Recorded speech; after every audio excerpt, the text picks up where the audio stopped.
Hello and welcome all, you wonderful 2B Dicers, to another episode of Star Wars Edge of the Empire Force and Destiny with the 2B Dice crew. I'm your host, Daddy Tarzan, 82855 on all social media platforms, and with me, as always, is the wonderful cast and crew of 2B Dice Adventures.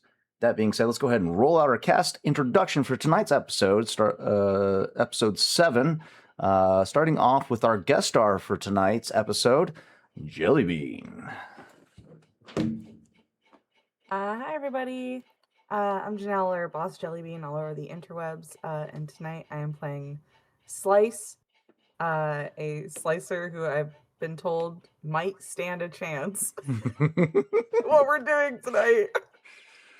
It's gonna be great. It's a good time. No one's panicking. I'm certainly not. Thank you, Janelle. Up next is going to be the one, the only, Mr. War-Torn Knight. Go ahead and take a bow, my friend. No, you take a bow. Hi, I'm Matt, also known as War-Torn Knight out there on the interwebs. And this evening, I'll be returning once again for playing as everybody's favorite pilot and the best pilot in the galaxy, bar none, Chav Visto, who is happy to be here. I think that means that Ren is up next. Indeed. Ren.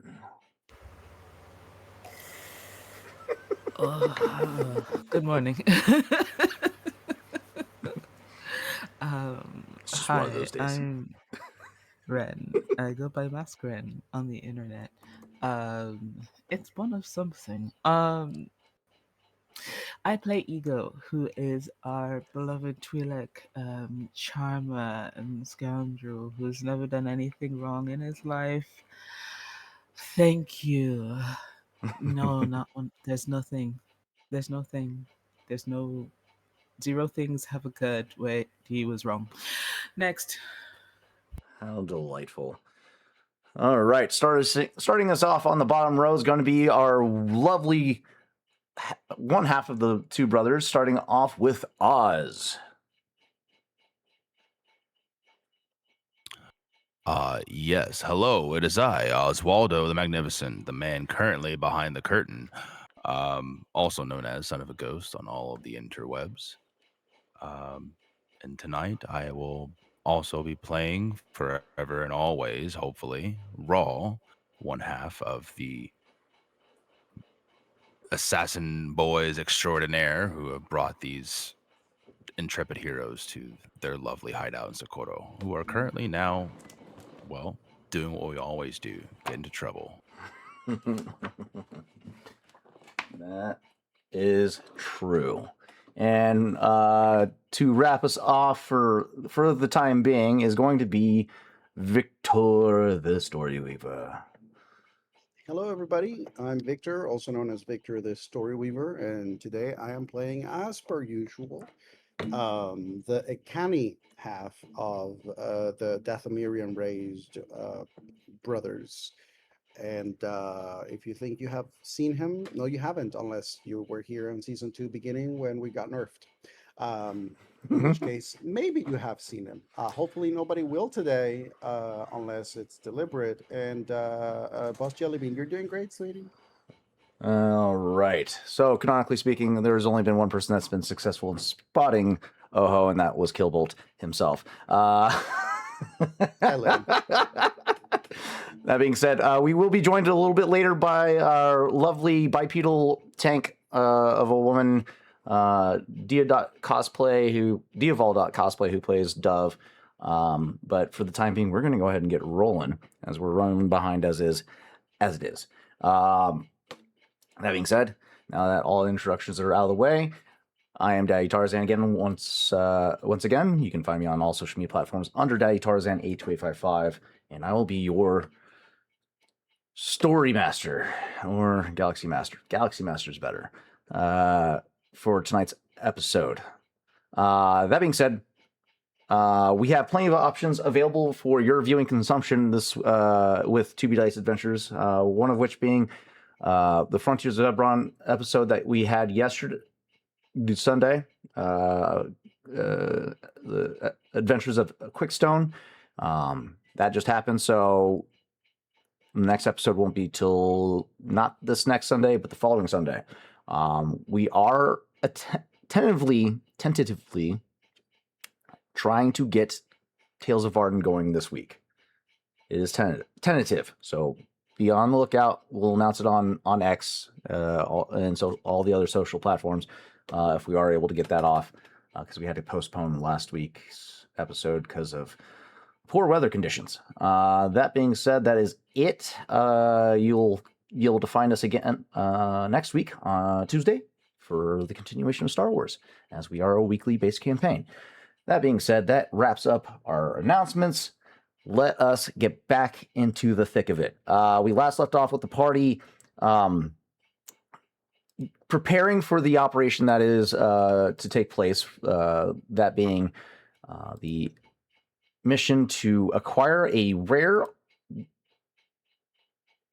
piece of equipment known as a data spike, a clean sweep data spike. Is a highly, it's a very rare piece of technology that is able to effectively wipe out any and all information regarding a targeted individual programmed into the device. It's basically a USB port with a virus encoded on it, and will erase any and all information in regards to the programmed target's programming. So the crew is currently on mission to try and acquire this device in an effort to get rid of a 2.5 million credit bounty on each and every one of their heads, and hopefully elude Darth Vader and Emperor Palpatine that much longer, buying them more time to breathe in the galaxy space of which they find themselves in. That being said, we last left off with the crew finishing up their final preparations, with Chav arriving with Life Day presents in hand, and there was much discourse between the crew as it was revealed that Slice does not have all the information pertaining to the mission, but she has some information, and a lot of them do not want to make contact with Keelbolt. However, one amongst them said, "I am not going on a mission without the full details," and decided to make the call for the crew. That being said, where the rest of this journey goes is to be diced.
All right. Our scene picks back up in the interior of, or not the interior, you guys are at your the hidden spaceport or landing pads that you created here on Socorro. Still making finalizing preparations. I believe this conversation was taking place on board one of your guys' ships. I'm assuming the Nothwin Chimera, most likely. That being said, again, our scene returns to amidst the calamity of. You guys on, man? Oh, you're just scratching. Okay. Sorry. It looked like you were raising your hand for a second. We're returning to the midst of the calamity between the crew of not wanting to make contact with Keelbolt, where Slice is trying to explain the mission the best to her knowledge, but is unable to answer all the questions that the party has for her. The topic of making contact with Keelbolt arises, and the discourse ensues. Shortly thereafter, Dove approaches Slice in this moment. I'm assuming you have a means to make contact with Keelbolt. I don't plan on taking on a mission half-cocked and end up dying. So, Yes, I could contact him. do that. Otherwise, we'll be stuck here arguing forever. Can I have access to your comms? Go ahead. No one will stop you. Okay. I'm gonna You use the said what? computer to contact him. Dove just shoots you a glance. We need to be honest. That being said, above table, it's still the logical thing because there's a freaking electronics whistler on the Chimera, so it's literally the safest communication device to use. All right. Slice, you begin to input the communicate the chain code that was given to you via the previous contact that you made with Keelbolt. Taylor, I love you, but please fuck off. Is there a way for me to do that so that it's routed through a couple things and not like direct? They already have an So encryption system on board the Northman Chimera, but if you want to do an extra layer of protection, we can go ahead and begin this session with a additional layer of protection provided by you, utilizing your computer skills. Okay. So we're on Socorro. You could route, or you can bounce the transmission from Socorro to another nearby planet in the sector. Somebody with enough investigative skills in slicing will eventually discover the origin of the signal, but it can buy you enough time to bounce it off if you bounce it off. I know that these two groups don't very trust cautious. each other, Yes. so I'm trying to give both of them. Yeah. So yeah, you're in that case. Would you bounce it off one planet, or are you going to bounce the signal off of 2 planets? I'd probably try and bounce it off too, just because I don't think this Okay. crew wants him to know where they are, and I don't think he wants them to know where he is. So I'm Fair just enough. like, Yeah. Let's go ahead and instead of a hard difficulty, this will be a daunting difficulty computers check. okay. I think Dove would help you in this moment to ensure that things go smoothly. So go ahead and add a boost die to your check. Okay, boost is the Blue D6. gravities? No blue. Okay, got it. Nice. 3 successes, 1 advantage. Nice. Okay. With 3 successes, 1 advantage. You make quick work of the planet's planetary communication system, routing it directly to the adjacent planet's receiver, and then bouncing it off from there to another nearby planet's receiver, and then establishing contact with Keelbolt to his location in the galaxy. Well done. So just to put that into perspective, just base using the Carbonte United Electronics Whistler makes any attempt to decode this message a formidable computer's check. So you just made it however many times harder. you increase the time a good to person. yeah. Debatable. You're a good slicer. Good slicer. The planets chosen that would be the closest to you would be Vashka and Odana. So you bounce your transmission signal off those two planets, creating a little cushion, if you will, for your transmission. In case anybody does try to reverse engineer it, it's going to take them some time to realize one of those planets was a dud, or both of those planets were a dud, or a cover, I should say. And so yeah, well done. Okay, you've effectively masked your guys' transmission location. You are free to make the call to Killbolt. Was there a specific question we had for him? What was?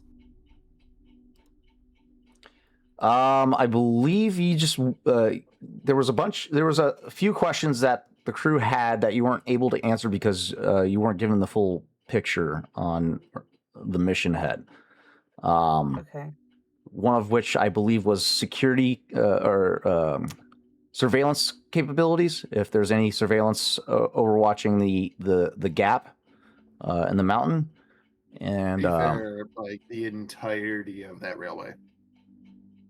the railway Okay, as well. so I'm basically sending something that's asking about the area around it and the actual railway itself. Like, if we have any intelligence on that. Yeah. Effectively, you're looking for just the. I changed this whole thing. Why is it still Frontiers? Essentially, you're just looking for a full mission breakdown or a full mission debrief from Killbolt at this point. I would like to Okay. address Dia's message on Yes. our chat, basically quoting Dia, or rather quoting Dove. Time is short for us and for you. Tell me everything you know about who and what is on that train. If you want success, you won't be getting this chance again. And they said they will roll intimidation if needed. This is a no shits given time. Fucking love Dia. A little detail Chav was definitely asking, because it was like, hey, air patrol might be inbound. Okay, well, what's the air patrol? And Killbolt apparently was holding that from us because he doesn't like missions succeeding. He just likes. I was really only given what's on the train, so that's Right. It's almost as if giving one person the full details while also sending her out on her own was a bit risky. I would have words, but I'm not in the room. Okay. All right. So, let's see if I was able to fix it yet. No, it's still fucking Hebron. Why is it not updating? We'll fix it post fucking. Did it on my phone. It updated? Okay. Yeah. Cool. All right. So, you make the call. Mhm. The transmission is received, and a holo projection begins to upload. Building up from the chest up, you see the holo projection assemble, and as it reaches the face, it becomes blurred and distorted as the rest of you, a familiar faceplate is donned on Killbolt once again. Although this one is a different model, but similar in design. But what's different from the usual communiques with Killbolt is there's a lot more chatter in the background than previous. It sounds as if he's in a command center. A bunch of analysts can be heard in the background, not shouting, but just calling out to one another different elements of information that they are able to pick up on in different in regards to different events taking place. But Killbolt answers dressed in not his usual ISB garb, as obviously. This is more rugged, trench coat with a flak vest underneath, brown leather trench coat, white long sleeve underneath, and he's very much roughing it comparatively to what you're used to seeing him in. Normally, he's very fine, prim and proper, elegant, wearing elegant uniform clothing. Used to the higher lifestyle, but now is roughing it with the rebels. The communications secured. Killbolt answers. Stand by a moment while I secure the network from my position.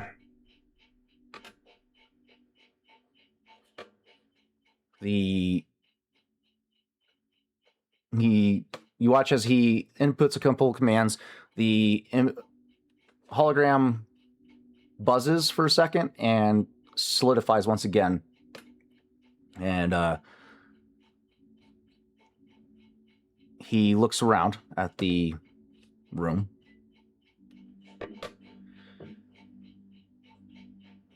To be honest, I was afraid that you might be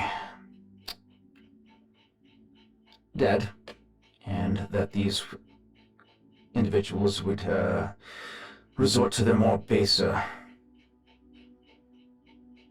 indulgences. It is good to see that you're still alive, Agent. Thank you, sir. No, they were quite accommodating after the initial meeting. There was some bumps in the beginning, but now we're getting along swimmingly. That's good to hear. So, I'm assuming you are all briefed and up to date as to what I am gathering you for. Yes? Good. So,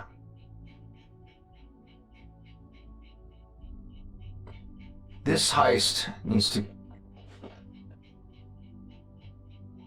go off without any hitches.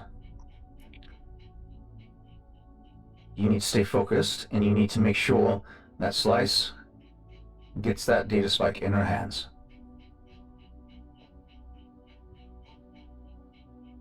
And I already know that some of you may be inclined to keep that data spike in your own possession.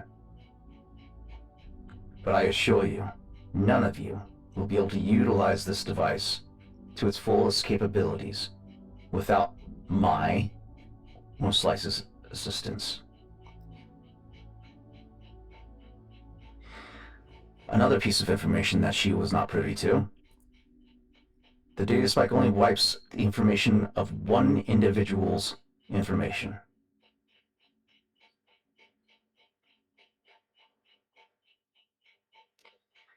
However, it can be replicated. So, the reason I need this device in Slice's hand is because the two of us are going to try and attempt to replicate these devices.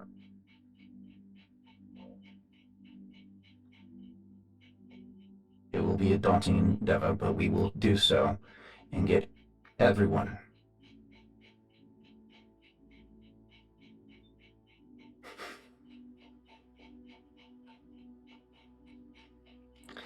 I'm sure you don't trust me, and there's no reason for you to trust me, but I assure you, I pay back my debts.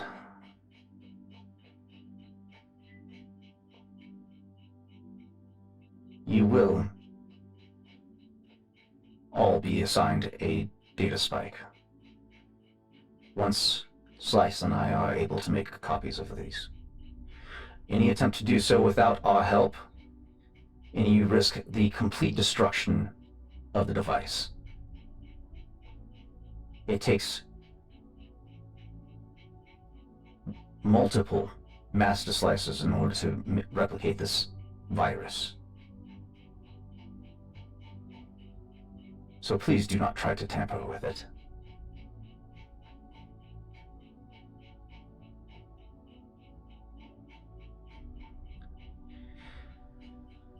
Finally, You need to know the full capabilities of the train. As you may be aware, the rail crawler has anti-air defenses as well as forward-mounted cannons. Forward-mounted cannons won't be a problem if you're able to attack from the side. However, the anti-air cannon can prove to be dangerous if you are detected prior to your arrival. My suggestion, be in position along the rail line. Find a way to get on board without the means of vehicle assistance if you can. If you do use vehicles, it must be at the last moment.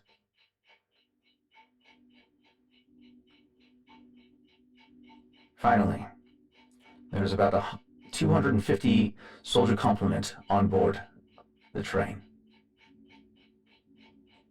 On top of that, there's a skilled slicer droid maintaining security over the vault. That is where Slice comes in. If she does not get to that terminal, you are not getting into that vault. The slicer droid is highly skilled in counter slicing. It is imperative she reaches the vault. Any deviations, or she falls, this mission will be for naught. Finally, and the most important of all,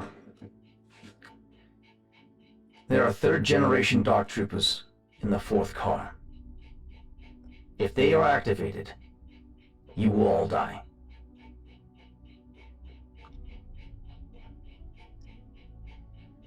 Do not let them detect you getting on board. Once Slice is on board, she's instructed to isolate communications. Otherwise, those Dark Troopers are activated, and you will all die. Is there any further questions aside from security or surveillance? In surveillance being another point, there are vital sign, biolife scanners along the rail lines. You can mask your approach if you approach in small groups. There's also surveillance cameras monitoring the tunnel entrances and exit points. So approach on foot to the tunnel, disable those security footages, or the more recommended option, loop the footage until you're able to secure the area long enough for you to find hidden spots, board the vehicle, and then restore footage. Because if the train does not pass through the tunnel section at the appropriate time via the cameras, they will send a QRF team to intercept. Mind you, you have 45 minutes for any response. However, the aerial support, which will be in the form of LAAT gunships, will be the fastest response team.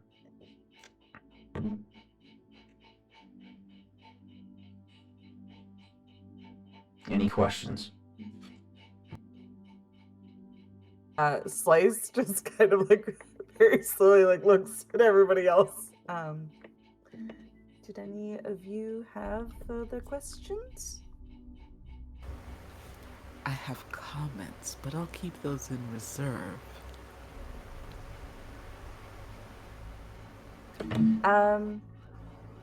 Thank you, sir. I think that's all we needed. Finally, there's one more aspect. There's a list of names that I need to get my hands on. There's a VIP on board the train, and Slice has been instructed to get those names, so help her with that if you can. It is not vital, but it is important to assist the rebellion. in targeting key leadership figures, and then it will also help you with infiltrating the vault. The code cylinder that the officer is in possession of will provide you a buffer window before the slicer droid will be able to detect your intrusion. Utilizing that will give you a significant advantage in counter-slicing.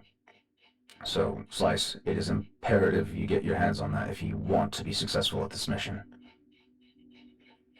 That was what was in car 2, correct? Correct. Understood. And then finally, the 5th car. It is not paramount to the mission, but it is helpful to the rebellion. If you can acquire it, do so. If not, leave it. The most important is that data spike. Retrieve that, and only that if you must. Otherwise, I have other duties I must get back to.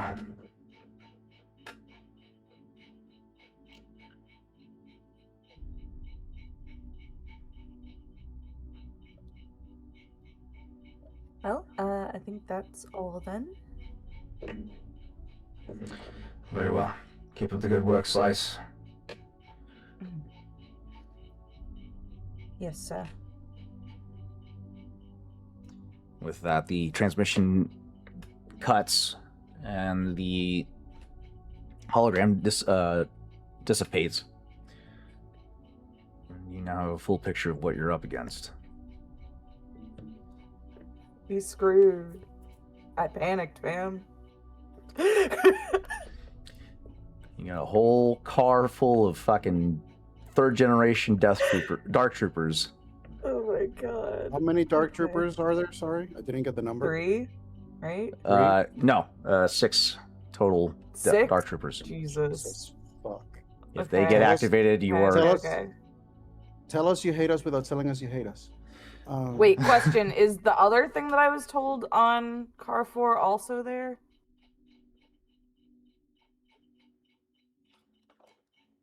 The warning and the... Oh, no. Remember I said he's on car 2. They wouldn't put him that close to... he's on... Okay. Never mind. Okay. Yeah. The car 4 is just strictly automated, the dark troopers. So, now you know. If your presence is detected before Slice can get to a terminal and isolate communications, you will have to contend with a platoon of dark troopers. And then there is surveillance cameras monitoring the tunnel entrances and exits on the railway, and life scanners monitoring along the railway, but those can be easily fooled.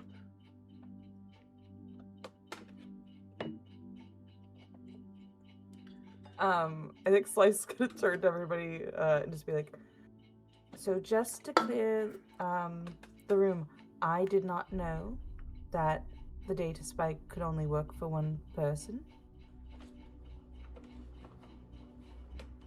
And I understand that everyone here might be a bit agitated about that revelation.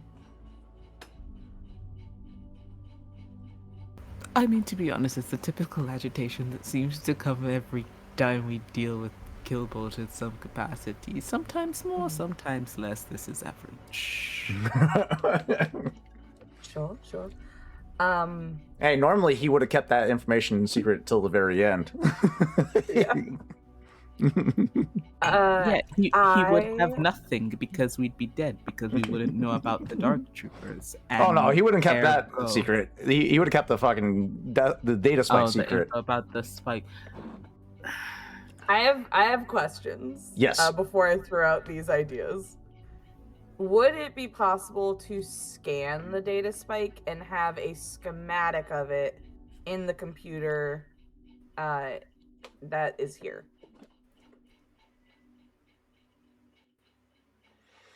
He did say any attempts to tamper with the device can result in its destruction. So scanning Even just scanning it could. Okay. is Alright. a dangerous. There's a good chance that they have fail-safes in place to try and prevent it from being easily replicated. And scanning a blueprint of a data spike is an attempt to replicate it. So. Okay. Okay. Got it. So, yeah, scanning it, as simple as scanning the device can result in its destruction. Potentially. And then manually going, and this is also going to be out of the fucking question. So, Okay. that's why Killbolt says it has to go in your hands, and the two of you need to work on it. Okay. Otherwise, I think no one's getting a spike. You probably, if you find Oho amongst the group, you probably find that he's just looking at you very evenly. Because one of the last conversations that he had with you, he brought up the Relino Killbolt and the information that you were given versus what you were not given. And I think to him, this is just a moment of like if you did not expect that, then you should get used to it. There is just, it's not like I told you so kind of thing, but there is that thing of like, you're about to, you just entered the realizing what it means to be involved with Killbolt for real, like in the field, on the field. Yeah, because it's one person, which means it would not include Slice. It would just be. Well, you're not currently. Well, actually, by this point, you're probably on the ISB watch list. So yeah, that's fair. Okay. Yeah.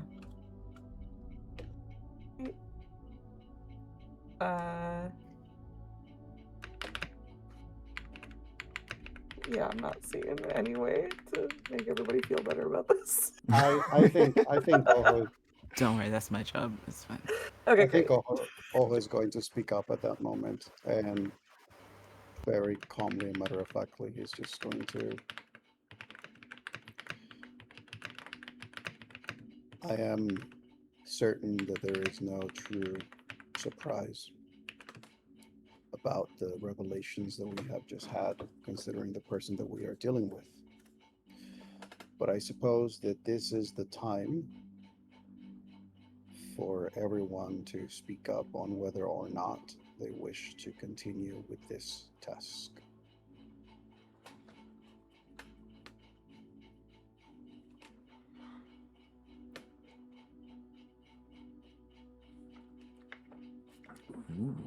Just looking around like baby lamb. Big eyes.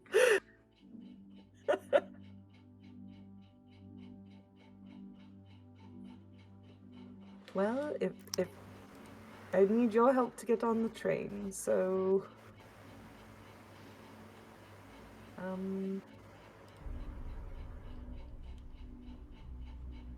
why don't we do the heist and then talk about what we're gonna do with the data spike?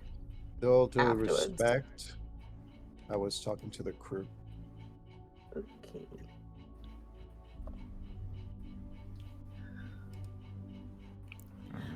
Schematically not honestly in the room, or else I would have sabotaged this entire conversation. I think I honestly- Chaff should Go ahead. be Yeah. like brought into this information and then bring into this conversation. Yeah, Slice so will probably. I think- I'll leave the room. I'll leave the room after that comment. Where? So- I don't have a problem with Slice staying, but Slice is here for this mission, so they don't really have another. You know, they rely on us choosing to do it or not do it. But that's a different story.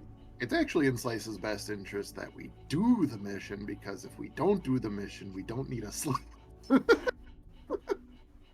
Correct. Hold on. No, I'm I'm going helpful. I'm helpful in other ways. whichever way you prefer for expedition.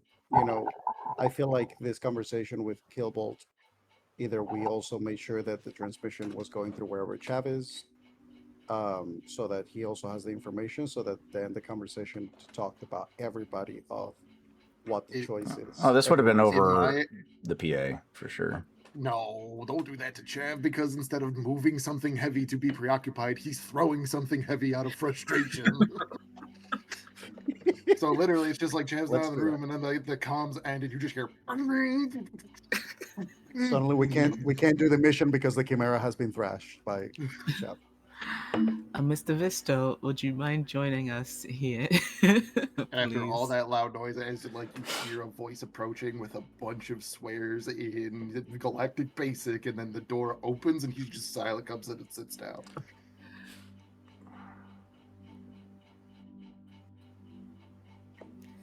I don't know what you want from me.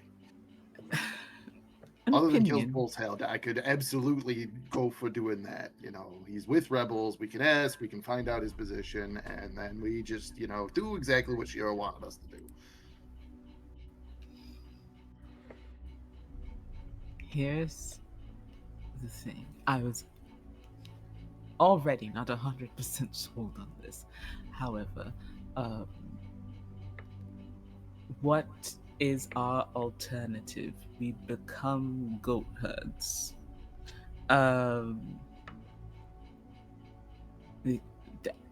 And I don't know. Herding bantha or something is not really on my to-do list.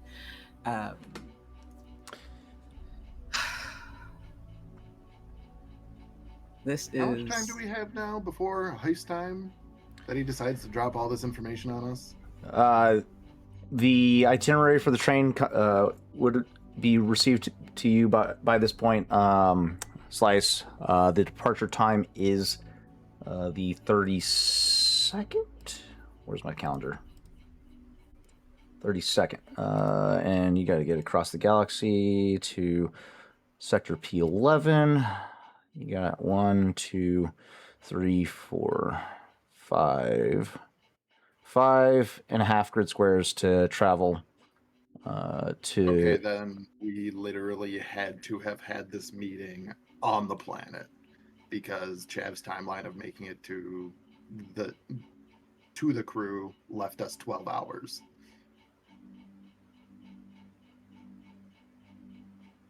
That's fair. So you guys would have been already in transit to Kathamandi. Yeah, so we're like already here, So But that means that at the time that we got this transmission with Killbolt, we have how much time until... So that would put us 2 days later. 32 will be today. So you'd be arriving at 8 a.m. The departure time would be 11 p.m. You got 3 hours till departure time. You guys are already 3 hours.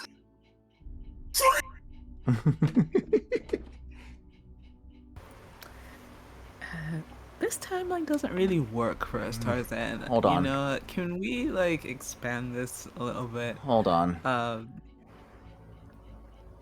Let's see. Had 48 hours to prepare, and now on the last 3 hours, by the way, Yeah, 6 of the Dove most would've- deadly units that Dove exist in would've- the galaxy. Dove would have wanted to make this call earlier than that, so yeah. Let's go. You guys arrived the day before, the 31st. Thank you. Okay, we have a day to plan for 6 Death Troopers. Not Death Troopers, Dark Troopers. Thank you. They're didn't you droids. say we just have to be quiet, right? That was. You gotta disable, get on board without being detected, and then disable Yeah. communications across the ship, so they cannot communicate back to the droids. It's totally doable. Raul, how many fusion cutters you got? I have 1. Dove have any? We just weld the doors shut on car 4. Oh, they got enough firepower to get out of that. Well, by the time that they decide that that's what they need to do, that car should be detached and down the fucking ramp.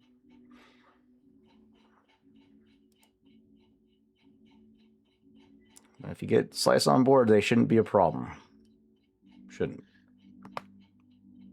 Oh, if we get Chav at the point. Oh, if we get Slice on board, everything's all of a sudden fine. By the way, who here can run 90 kilometers an hour? Because we're not supposed to take vehicles. He said it's Just not like, recommended, you know, but if you have to, use them at the last second. If you have to. Yes. if you have to use them at the last second, which means all that surveillance is that all of a sudden now we know about is lining the entire track, not just on the entrance or exit of the tunnel, not just over the gap in the middle. It's the entirety of the track, bioscanners the entire way, because somebody's a fucking paranoid schizophrenic on this fucking planet. That's why there's so much fucking security. No. Yeah, what's that gonna go on? So we're just, all right, the second that we enter this train, somebody's going to know we're there. So this entire heist that we thought we had possibly 30 minutes to 45 to possibly... He at said the very bioscanners are longest, easy to an hour fool. and- The bioscanners are not that big of a deal. Oh, but it's just another... So where on the priority list It's is... the compounding number of issues. So now Slice has to take over the What do you Slice think now was has to- this was going to be a cakewalk? God damn it! It's Slice a now has to fucking... jam the computer. No. The train sensors. Slice has to spoof the bioscanners. Slice has to loop the footage in the surveillance. Slice now has to control the droids on the train, and then Slice actually has to get this fucking data spike.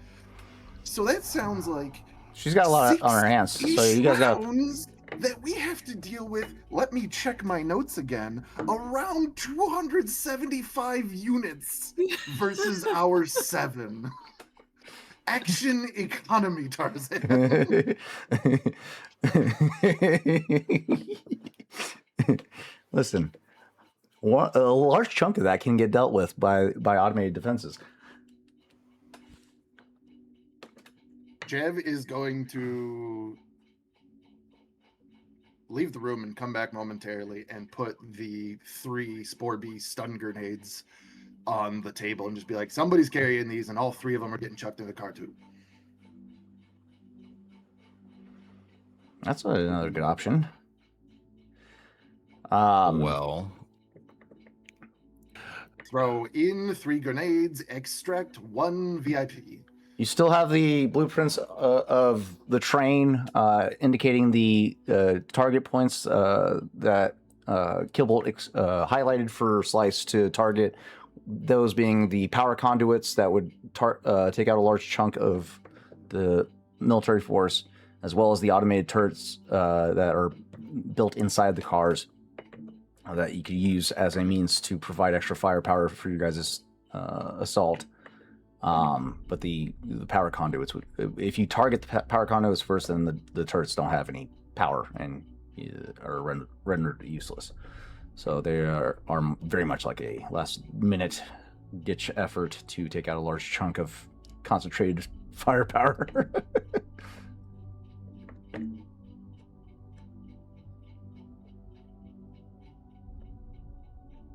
So you said that the points are the power conduits and the automated turrets. You said 3. Was there a third one? There's 3 power conduits and then 6 turrets that line the sides of the car. These goes inside every car. Yes. Not as many, but the vault car has 4 total turrets. The Dark Trooper car doesn't have any turrets. That's just a charging station essentially for them. And then the Car 2 has turrets. the car 2 has turrets. Car 5 has security turrets as well, to monitor the ammunition and gear. Okay.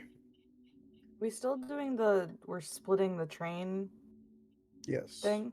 Okay. Yeah, once those We trains are kinda- separated, that's kind of that's That's your fine, biggest right? thing.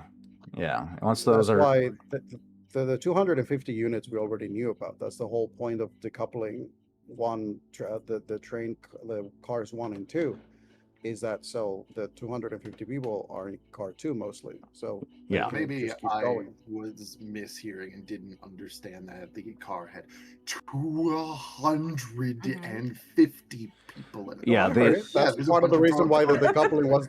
Yeah. That's part of the reason why the decoupling was the first Well, thing yeah, that but you I was could like, sell okay. me on decoupling the train for 12, okay? Like, less than that, yeah, we could probably deal with it. Fuck it. So can we Alright, there's a do- dozen of them.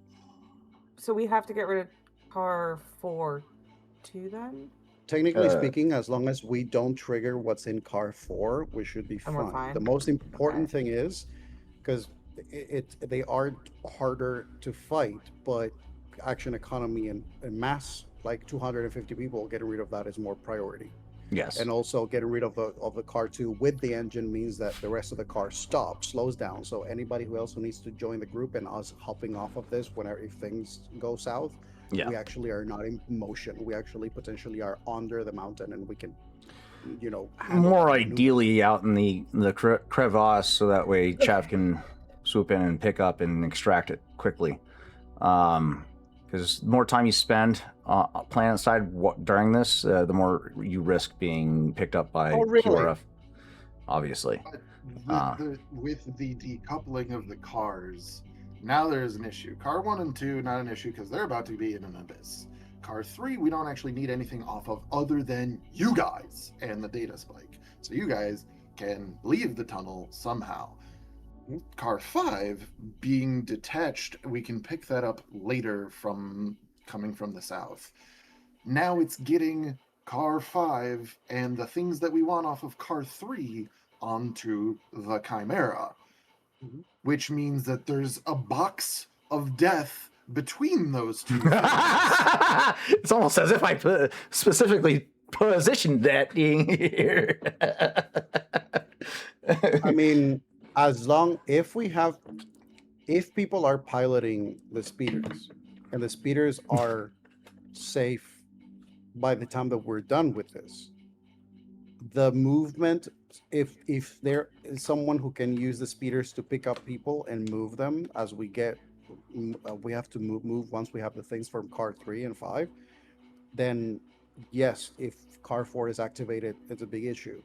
But if we have the advantage of like motion, like we actually can go on like a vehicle and move it as a speed of 2 of a vehicle, then that danger is there temporarily. Like it's not going to be there the whole time because we're not, it's not like we're staying. I have a question, and I know that the answer to this is probably going to be no, but is there any way to hack in and fuck with where things are going to be put on this car? What do you ahead of mean? time? Like, I assume when they go to load the train, they're going to have like a manifest of where things are going and what car. Is it possible to like flip, like hack in and flip it? Like, not even to like pick and choose specific things, like to just flip 2 cars, what goes in them, and like switch car 5 So- and car 4. Okay, you want to put the Dark Troopers as the tail cars, so that way you can just ditch them right away. Yeah. So that puts so the reason why car 5 is car 5 is because Matt knows you do not put combustible equipment near valuable cargo. So you keep that separated. And that's why, because originally I had the HVT by car 5, but then I realized there's ammunition and explosives in this thing. The HVT would not be near the fucking the car because that would kill him. You do not per person. Military transport, which is a little bit different, but And this is a military transport. My experience of civilian, you wouldn't actually be transporting explosives With and personnel and all that. Yeah. But that being said, I mean, most of that just means like a lot of the stuff for like, hey, where do you need to put dangerous and hazmat things?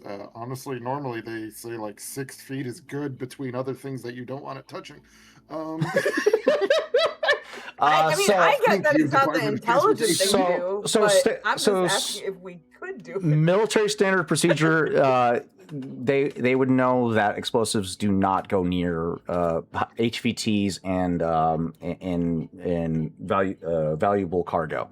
So it is a hard lock that the ammunition in munitions car stays at the tail end of the train. You could. Okay. There's a potential that you could switch around cars 4, 2, and 3, but Is that that's beneficial to us at all? If you switched car 3 and car 4, then you just Wait. have to deal with the tail end of the No. train. You can't put. No, they're not gonna. I mean, in terms of like, we can leave the fucking dart troopers in the middle, and then Wait. the two sides. But that puts the Slice doesn't need to swap the manifests for what's on the trains. She just needs to swap the cars. car identification numbers. Yeah, that's what I'm saying. On the manifests. Because Yeah. nobody's popping those doors open to see if there's dark troopers in there. Somebody's probably just going to oh, this is car A31B. That's the 4th car in the train, when it's supposed to be the 5th car in the train. And fuck. they hook that up in Yeah, the train. That's all. We- That's what I'm trying to I guess That is the question is, first of all, Tarzan, is that something that you would allow? And if it would be allowed, then what kind of difficulty I mean- would that role be, and what are the consequences of potentially failing you? It puts you in striking range of a large military force. Because the thing is that if you do that and you fail for whatever reason, then that means that that train gets A whole flagged base as someone tried to like tamper fuck with it? some shit in this train, and then potentially we Yeah. don't have 250, we have 500. What kind of HRT requires 250 people surrounding them? An HVT that is transporting experimental Dark Trooper droids and a highly illegal contraband item known as the Clean Sleep Data Spike. That is capable of wiping a person off the internet completely and making them a ghost. And they are not in the vault where this thing is Because they have a highly skilled slicer droid monitoring the system and is Plus, what's boring in there? There's no bar. There's no bar in that car. that too, yeah. Do we know what officers? kind of droid? Listen, officers like to live a high quality of life. Okay. Do Yeah. we know what kind of model is this? Yes. talking about? Killbolt, after like I said, he sent like the full specs of the mission to Slice once he knew that Slice was safe. So Slice, you received the itinerary of the train. You received the capabilities of the counter slicing droid that is monitoring this vault, and you will now understand why I needed you to level up your fucking skills. Great. Good. That's what we love to hear. So, for the audience, now that Slice is able to see this droid's capabilities, you're up against a daunting challenge, daunting difficulty with a challenge of 4. Anytime you try to Janelle, slice that this, is 4 red dice and 1 purple dice. no purple at all. Oh, You're thinking of formidable. so less than that.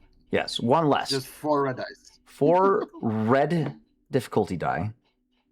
And he also has capabilities, the same capabilities as you do. Defensive slicing, which removes 2 setback, and then Codebreaker. All right, switch that. Codebreaker, removing setback die anytime he needs to code or decrypt communications. And then anytime somebody targets him with a computer's check, suffers 2 setback die. So this guy is literally your equal. Had you not level up your skill. Don't take that shit. This droid is your equal had you not leveled up your skill. You would have been screwed. Okay.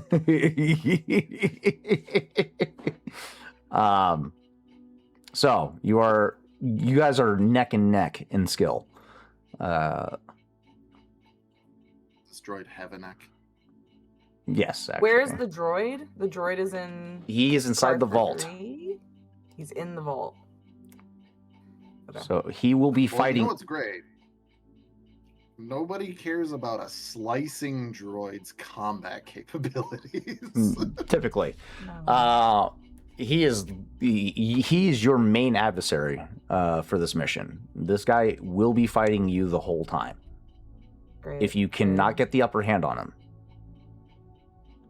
So that HVT's code cylinder, you're going to need that if you want to get the drop on this droid.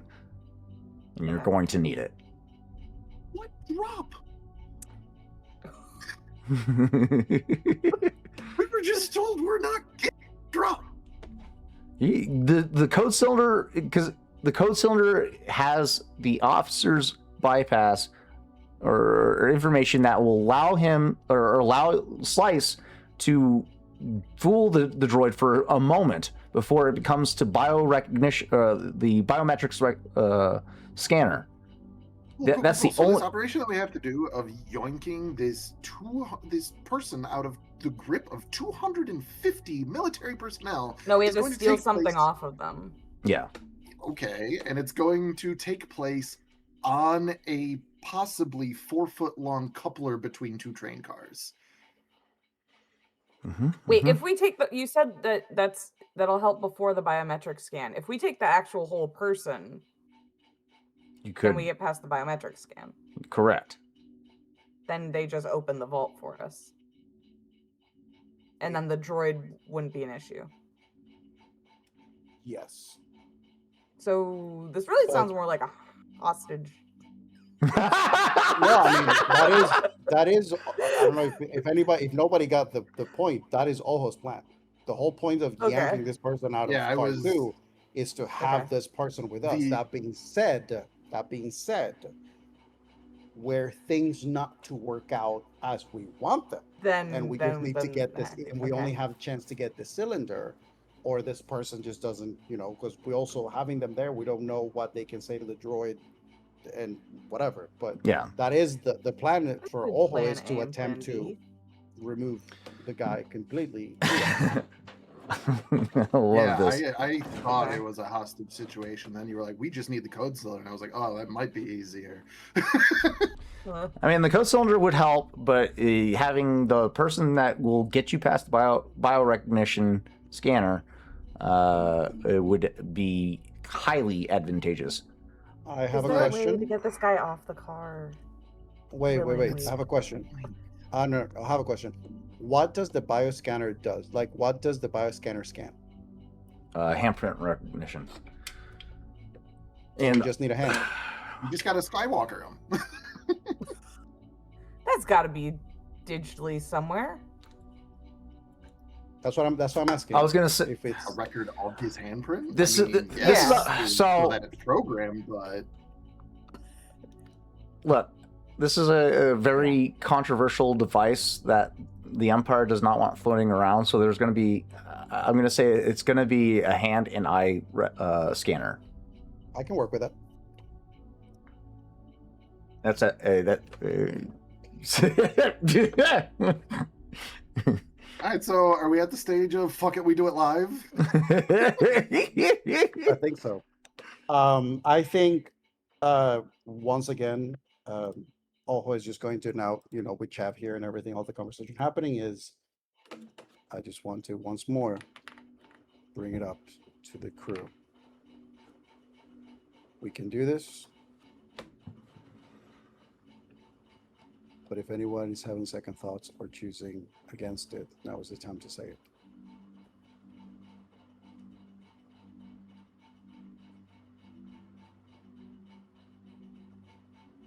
Second thoughts. I have a second, third, fourth, fifth, and probably sixth thought.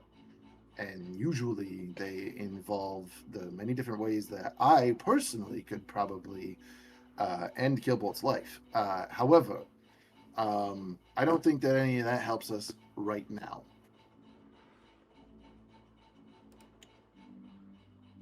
I think Oho just takes a moment to look at everybody and see if anybody has anything to say. If they don't say anything, they assume they're still on board. Let's see. Hold on.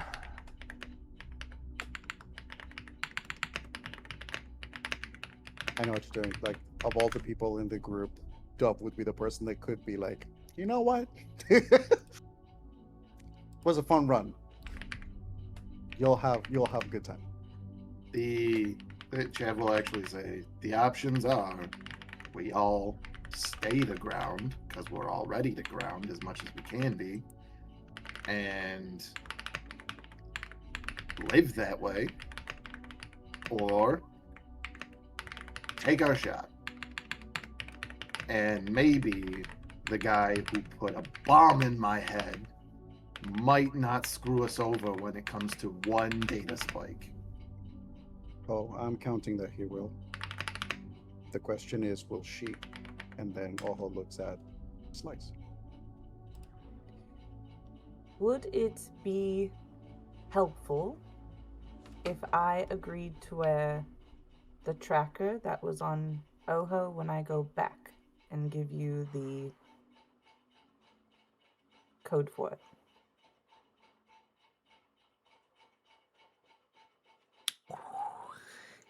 There is nothing that guarantees me that you cannot tamper with it. It's a start, I suppose. Well, it But would be something. Considering that of all the people here present, you are the person with the most skill when it comes to technology and computers, we are at a great disadvantage when it comes to that. Well, there is something that I want you to understand, now that you have heard what Killbolt had to say. The life of everybody in this room is in your hands today. Dove will step forward at this time. I didn't come all this way just to turn back now. If this device can do what it says it can do, then let's go for it. One question, Slice. The names that Killbolt needs, when you retrieve them, how do you retrieve that information? Where does it go? I think that's something I just collect on the data pad, right? Yeah, I mean, the officer's code cylinder is probably going to be the most. No, you're going to want his data pad. No, I think the mission just says to get his code cylinder. Hold on.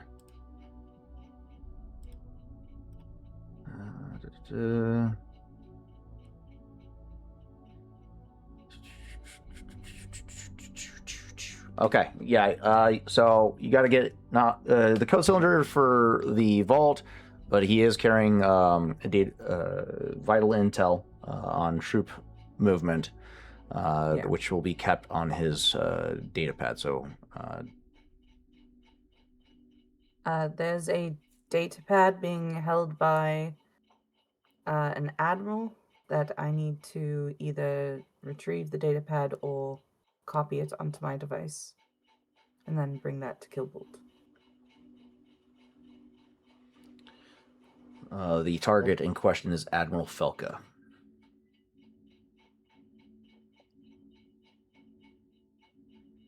All right. The way that I see it, according to the schematics and what Killbolt has said, there are some fire power that is part of the train inside the cars. When it comes to car 2, we need you, Slice, to take over the controls of these security defenses. and we need you to target and activate the security defenses that are focused on the front of car 2 while we are working on the coupling.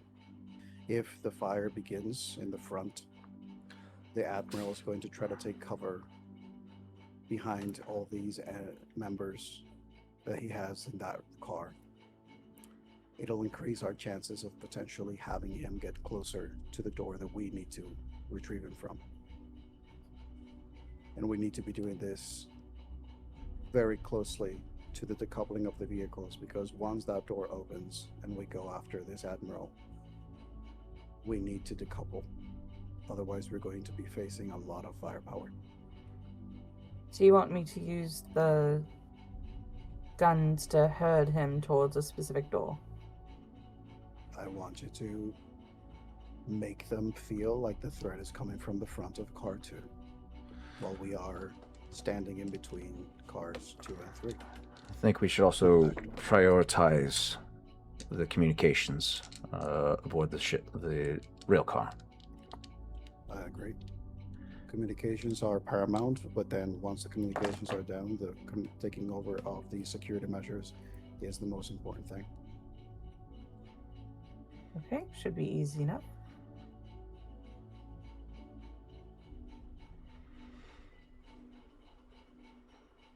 Okay.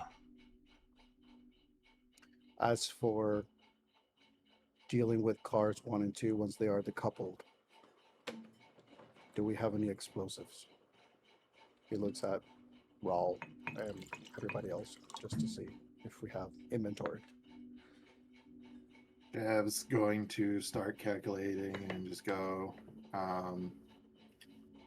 Kesh and Raul each have a micro rocket launcher pistol. Dove and Kesh, I don't know if this is power armor applicable mission, but they have torpedo launchers. I picked up a couple armor piercing grenades. There's 3 of them in the cargo hold of the Chimera. Help yourself. Other than that, I don't got any missile tubes. We don't have any, grenade launchers. We don't have any C4, dynamite, anything of those natures. But Kimogila's got a handful of proton torpedoes on it. We jammed the surveillance on the bridge between tunnels A and B. Do you think you can get the Kimogila to take a shot inside tunnel B that will force the mountain to come down enough to bring down the edge of the train? I can make that shot. I know you can. Okay. We gotta come up with a Nice. better name for that. Kimogila's a mouthful. That's what she said. God damn it, Dove. I'm playing Dove right now, remember. It's canon now. She says that's what she says. So I'm gonna be so happy if Dia carries that through the rest of the game. So, I volunteer that Raul and I go alongside Slice on the first run to get between cars 2 and 3, work on the decoupling, protect Slice while she is taking down the communications, and then eventually taking over the security. In the meantime, Chav is going to be aboard the ship on standby. XU can also assist. Thinks you can pilot the And, Chimera. XU can If pilot need the be, I can Chimera. remote in. Very well. Once we are successful, the couplings car 2 and 1 and 2 from the rest, Team B can focus on also decoupling car 5 from the rest of the train. Once that happens, Team 2, you can do what you can to make sure that everything is ready for Chav and to get car 5 picked up. Or you can try to join us in car 3. But we have to remember, if comms are jammed or communication is not reliable, we need to be sure of what we're doing. All we know is, if car 4 is activated, if you or anyone sees the doors of car 4 opening, you try to communicate. And you run. We all know, out of the lot of us, I'm probably going to be the most capable of taking on the Dark Troopers. But that being said, where would I be best positioned? Team 2. You, Kesh, Eagle. You will have realize the this highest puts you with firepower. two individuals with the power armor at the back of the train. You do realize that you are going to be the team that is going to be decoupling car 4 and 5. So if car 4 activates first, the first line of defense that is going to encounter, hopefully, are the people with armor. Okay. I'm just being cautious, but that means you cannot fail in decoupling the car from the engines. None of us can fail. Anything goes wrong, we're all tits up.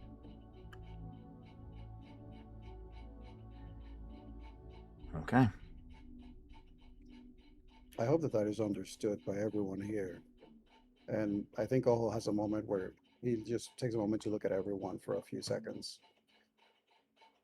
To choose to fight for a chance at a new start with the things that we are facing is to understand that to fail means death, potentially, which means that you are choosing to either try to live free or die trying.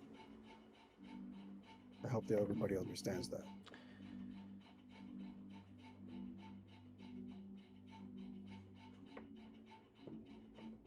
If we don't do this, we spend the rest of our lives looking over our shoulders, waiting for the next person to collect on a 2.5 million bounty Each. and we can't always be together.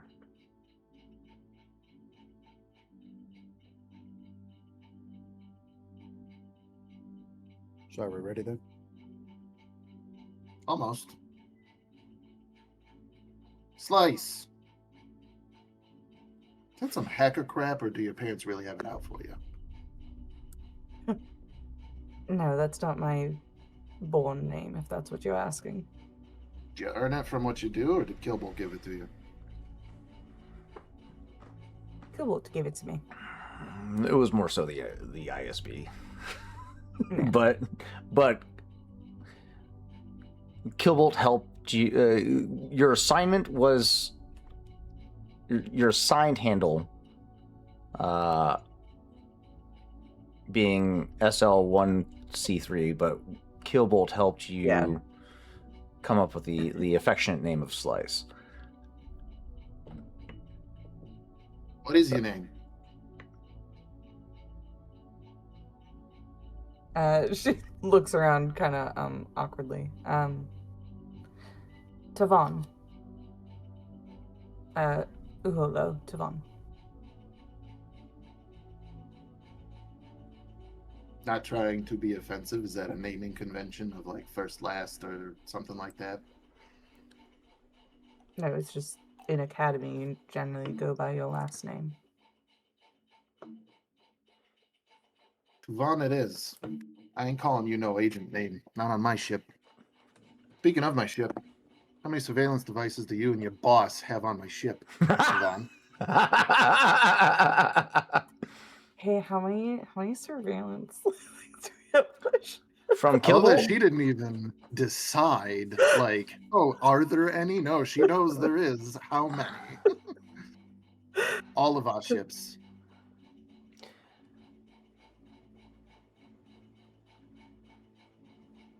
Tavon, you're an acquisitive sort, right? You've probably done a quick scan in passing. Not to be like intrusive, but you're curious to see if there's any signals being picked up. Cannot wait for Tarzan to say 347 devices. No.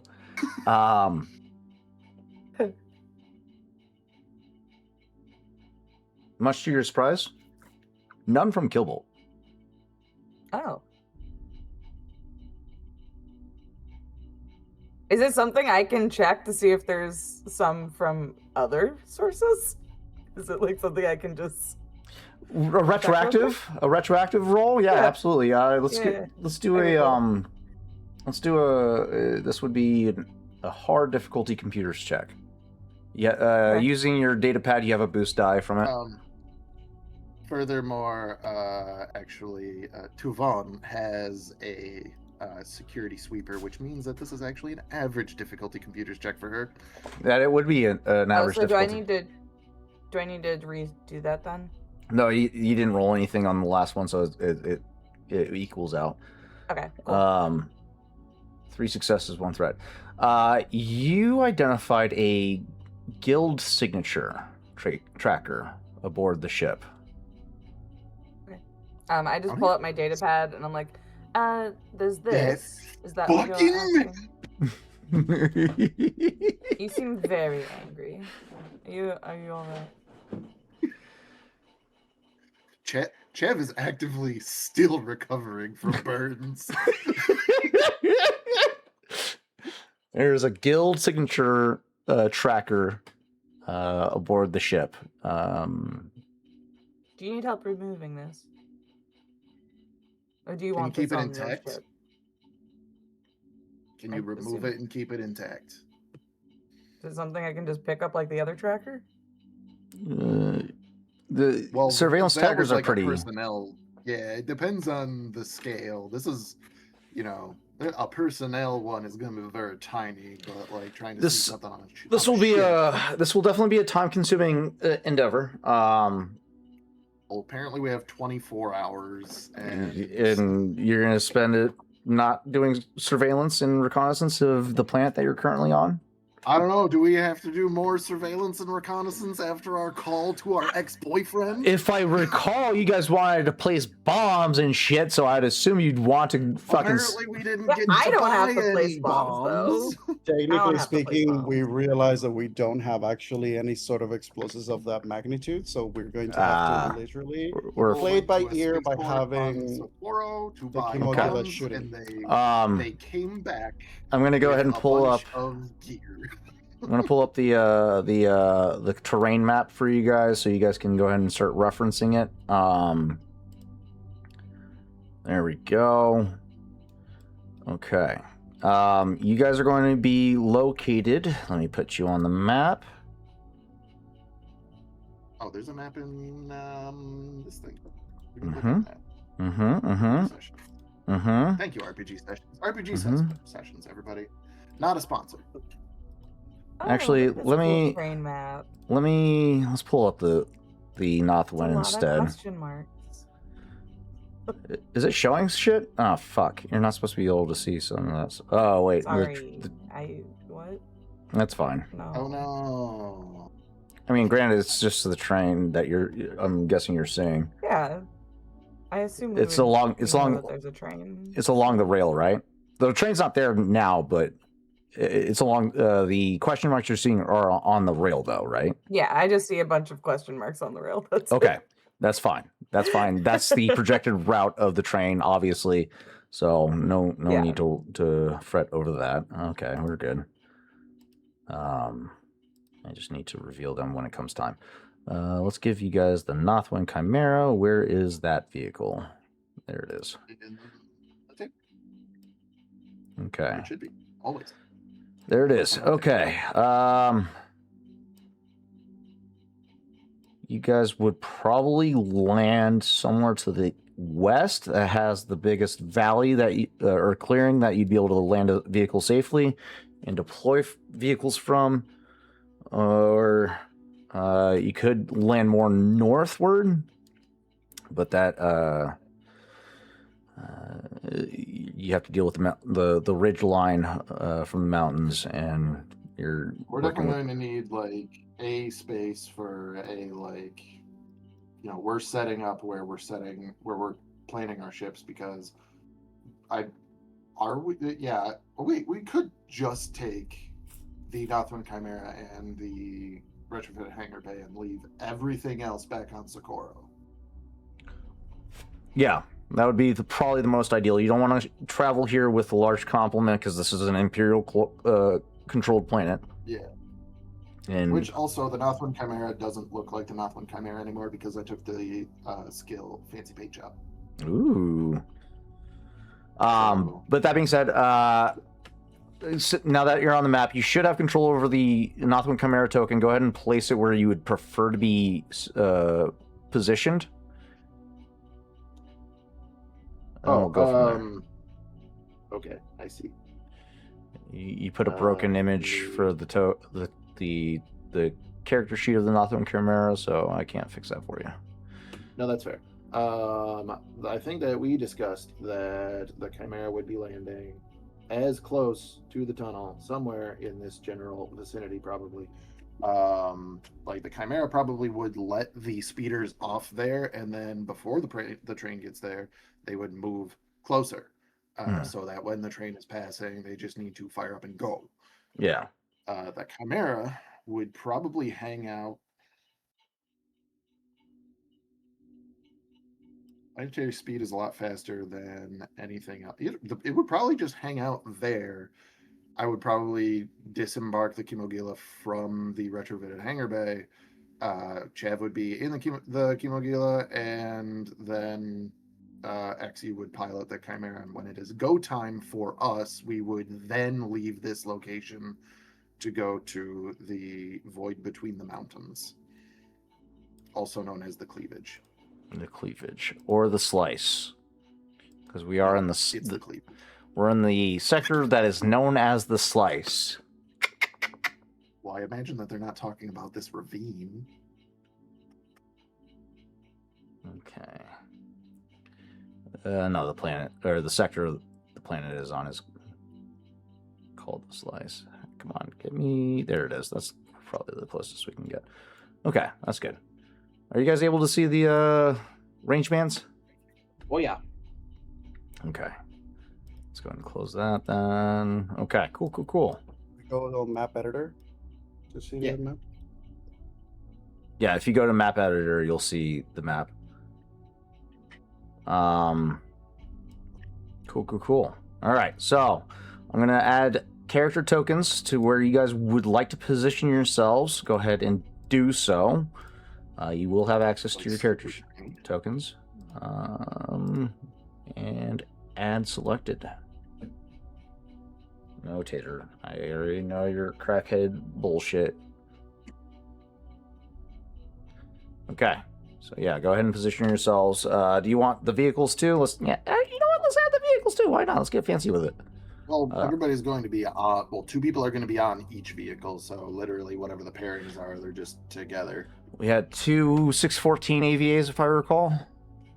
Yeah, and then there was the Night Screamer, and then so three vehicles all together, and then Rawls foot speeder on his back. There you go. we really need the foot speeder because it's on Raw's back, and Raw Raw's on a is speeder. not bringing the foot speeder. Oh, you're what? We're talking encumbrance and stuff, and he decided I'm about to be on the Jaeger. I don't need a foot speeder. The first time that Raw's not carrying that fucking thing? That's crazy. I mean, it's no longer his signature vehicle anymore. So Is that really? Okay, nice. Wow, We're that's all level crazy. zero, Can Chad so- have it? All right, guys. Yeah, go ahead and position yourselves on the map. If there's any skill checks that you would like to do in your respective areas, let me know. I believe the first thing that we should be doing once we are on the ground is to have Slice attempt to loop the footage of Ooh, the cameras. that's a good call. Okay. A very good call before anybody starts moving around. Yeah. Yes. So that would be the first thing, and if needed be for like navigating as stealthy as possible, Oho would volunteer to go with her. Okay. So that even though I cannot give her my stealth, like Oho is all about stealth, so if she Can needs to roll a guide stealth, her, hopefully yeah. he can provide a boost. Yes. I try to put my foot where you put your foot after you. Yeah. pretty Let's much. do the. Okay, so let's do a group stealth check for those that are endeavoring to take to temporarily incapacitate the cameras. Technically, the only person yeah. is Slice, because if we kill down a camera, then people are gonna come check. So this will be an It's either- average difficulty. We'll roll the difficulty on my end. You guys just roll your respective skill checks. And then that is 1 failure, 2 threats to beat. Okay. That wasn't great. You didn't have to roll the difficulty. Oh, sorry. Don't worry about that. You're fine. We'll just make those flats if we could. No, you're fine. We can stick with the first roll. So the first roll was 2 successes. That beats the difficulty. Okay. And then Oho, you beat the difficulty by 4. Okay. I can give my if allowed, I can give my advantages or something to Slice again, because Your advantages are canceled out by the threats that were generated. fine. One of my successes.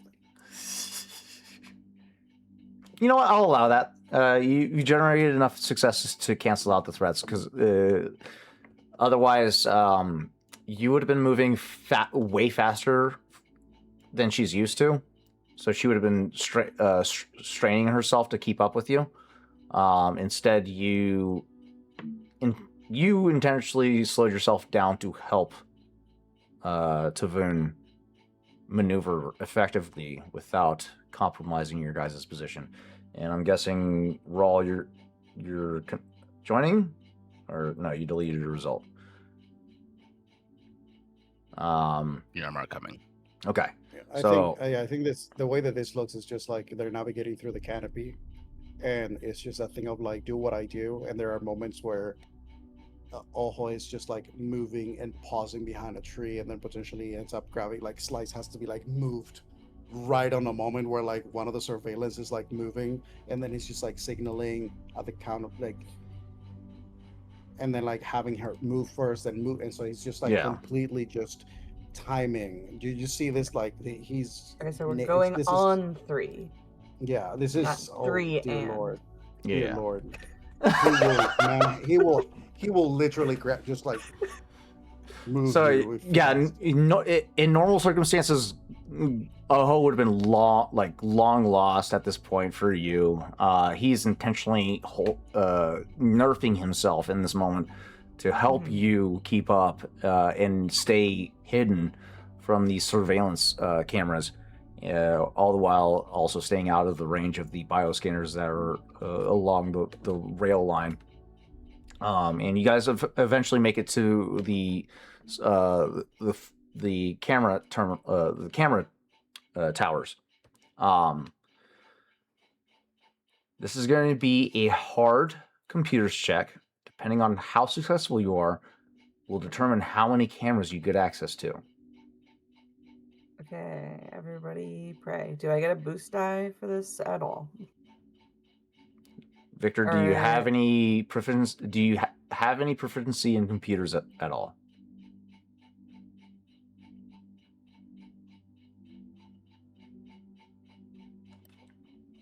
Are you asking? Oh wait, actually, well, I was asking Victor if he has proficiency in cameras, but you, Slice, have skills and tools in place already. Yeah, is this bypass security or codebreaker related? Not necessarily. I'm talking more equipment related. You have tools at your disposal that helps you. The slicer gear? The slicer gear qualifies the users for the right tool for the job benefit. And then a security sweeper may check an area for espionage tools by making an average computers check. Espionage? Okay, so that's no. Oh shit, when you did this computer check earlier. Oh yeah, okay. Yeah, that was already encompassed into that. What does right tool for the job do? I know what it does for D&D. I don't know what that means for fucking FFG. Artificer, that is great. Gives you expertise, but fucking, what does it do for Star Wars FFG? Right tool for the job. It generally grants you a 1 boost die to your skill check and prevents 1 setback die. Okay. Oh, that's nice. Okay, so I can add a boost die, and then this is technically bypassing security, right? Or no? And, you know what? Fair enough. Yeah. There would be Okay. some level of security in place. I would say probably. So then I get to remove 1 rank or 1. I don't know. Yeah. So yeah, there wouldn't be like a crazy high level of security ice in place for cameras this far out from a base. So yeah, you bypass any setback entirely. This would be still a hard difficult. Did I say hard difficulty? Yeah, I did. Hard Yeah. difficulty. Computers check. I think that's all. The dice. Fuck. So that's, Okay. so that's 6 successes and 2 advantages. You get all access to all 6 cameras. Okay. All right. Great. Fuck. Shit. All right. All 6 cameras I are also hacked. just want it known that because of technical aptitude, I also did that 25% faster. than Oh, normal. you breezed Not that through anybody this. was timing me, but I very much so Actually, pictured this of like, you're like, all right, what do I have to do? And Oho starts explaining it, and then you're just like, all right, I did it, and like turns the cameras around. I actually think this? for dramatic purposes, it's more the idea of like the place where she needs to do the hacking from is like an exposed area. So they need to time it. So it's like, okay, go. And Oho is basically at the ready to have to potentially shoot a camera if it gets to them before she's done. And so it's that thing of like she manages to do it fast enough that then we can like move out before the camera, like before when the camera is about to come to our area, it's looping. And so they don't see it. Okay.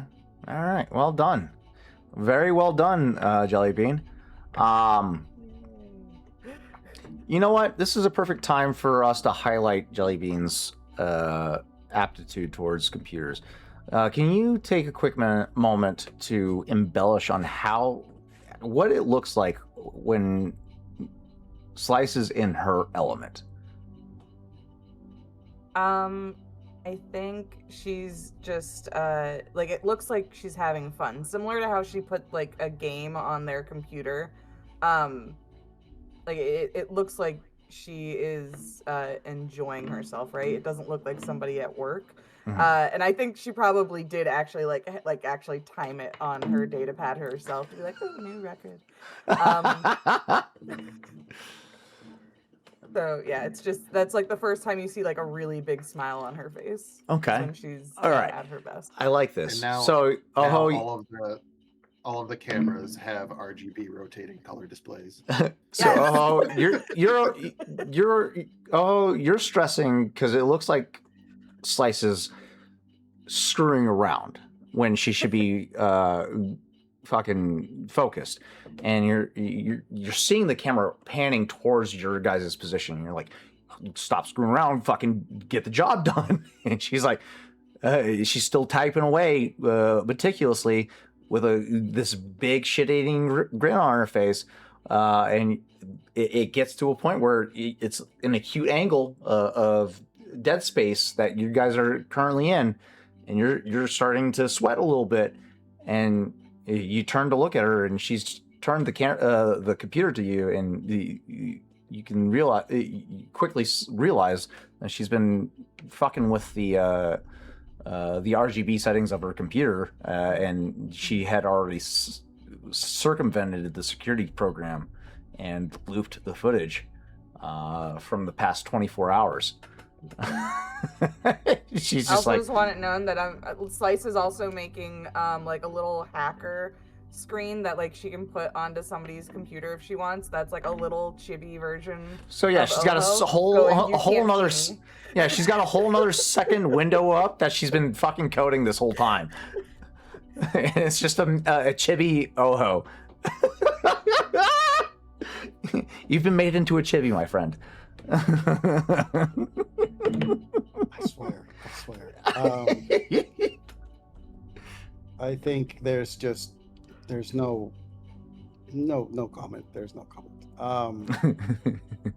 I think once they are on the clear, through the comms, he just goes, the cameras are clear. So that everybody knows that the cameras on this side are safe.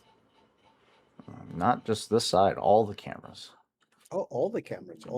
Every camera was successfully infiltrated by Slice. That's amazing because then I can tell Chav. So, a bit of reluctance at first.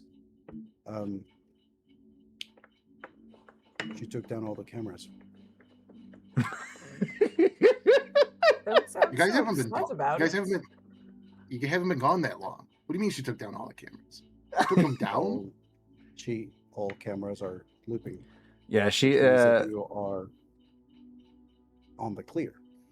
What would have normally taken about the most average slicer about 2 hours of work to do, she did it in fucking 30. 25. Wait, no. What you cut the slicing time down by 25%? So 30 would probably be like the time from when they left to get to the location and then all this. So it's like Chav's like, wow, they must have just got there, and then it's like she's done. You reduce from the man who has a brain surgically implanted on his head. Raw looks at you a little bit of a begrudging respect.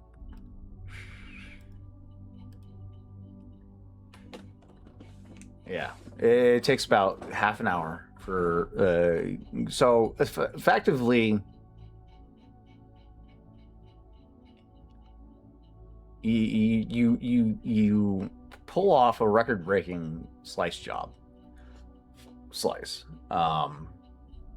You kill all the cameras, start feeding them a loop feed of the past 24 hours, timing it perfectly to allow the footage to sync up with the time of arrival of the train right when it's supposed to hit the tunnel. So you guys don't have to worry about the cameras viewing you prior to getting on the train. And with two advantages, you're able to take out the fucking bioscanners that are at the fucking tunnel entrance. We'll take it. The two advantages, also, those bioscanners are nullified. So yeah, that's I want to take this moment because this is something that Tarzan and I talked, and I said I'm going to declare it out loud so that it is out in the open. Mm-hmm. From the moment that we left Socorro, actually from the moment that we left the safe house, if not before, Ojo has been adamant and very clear that nobody has their faces out. Yes. Like they're all of us being, sounds like a given, but just so that it is out and recorded. Recorded on the stream. We have witnesses on the stream. Ojo being the one that has constantly been a shadow would not be caught dead, letting any of the people in this group go anywhere currently with the wanted numbers that we have in a way where their faces are visible. Okay.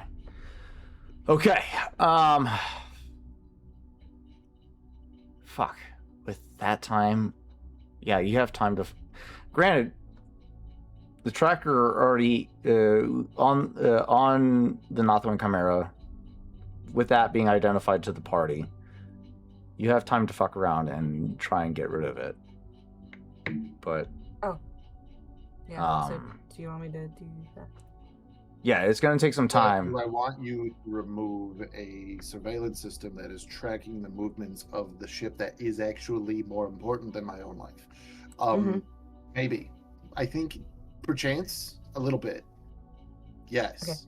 Do you want it removed, or do you want it to track something else so that you're sending false?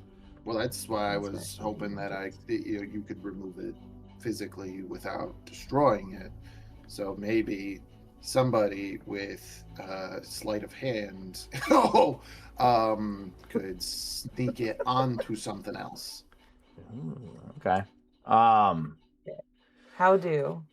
So yeah, this operation that Oho and Tavoon took on, this would encompass about the first 2 hours into the night.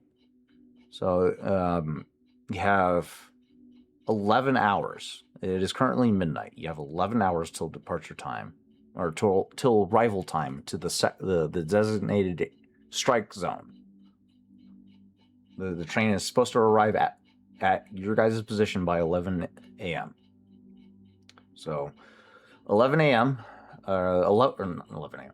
11 hours to make preparations, bombs, so on and so forth, positionings, vehicle placements prior to the train arriving.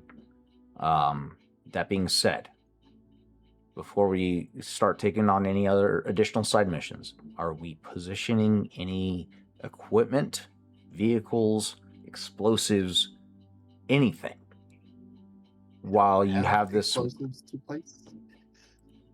I mean, grenades can suffice, Not enough. but We For don't what we're have trying to do? We don't have frag grenades or incendiary grenades. We have armor piercing and stun grenades. yeah, that's not gonna quite cut it. However, We I have will say- micro rockets. Well, How- we do. however, we are. However, proton torpedoes have an encumbrance, which means they can be carried Yeah, but and they could placed. also be carried by my heavy starfighter and then thrown very hard out of the forward-facing proton torpedo launcher True, Very for the same hard. effect. true. But you could, with these 11 hours, place proton torpedoes as the intended explosives that you had originally designed. You could use those as the explosives that you wanted to pull off. It just means you have less explosives or torpedoes available to the starfighter you have on standby in case of an emergency.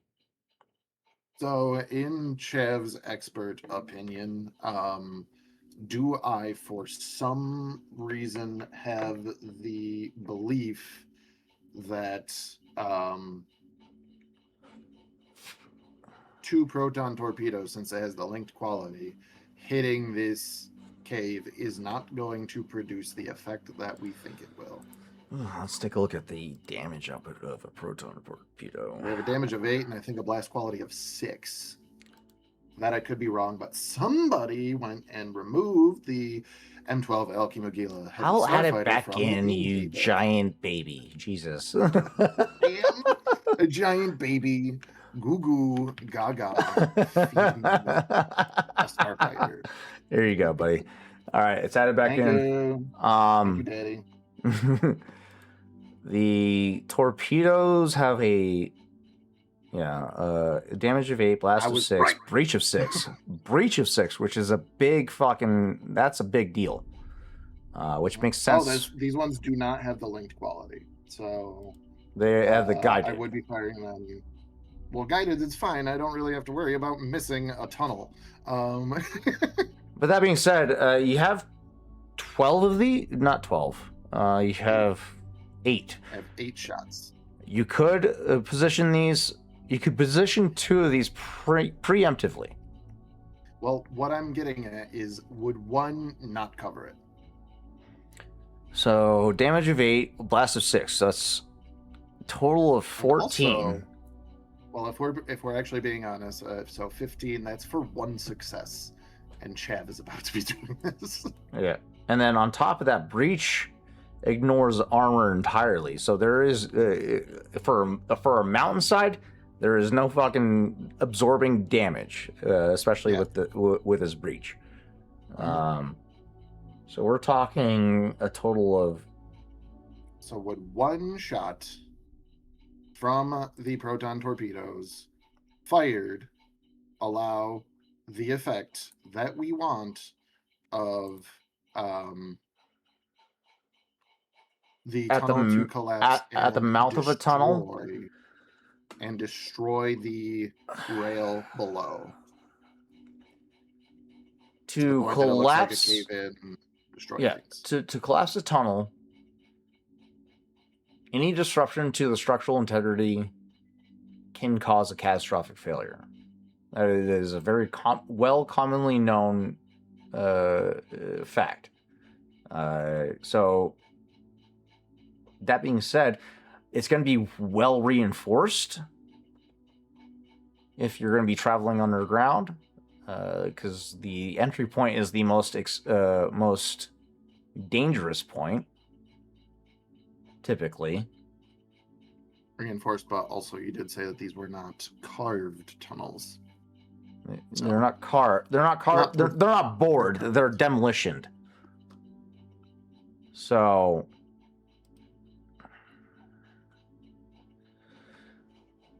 I would imagine you need to meet a damage threshold of 20 in order to effectively cause a landslide or a cave-in.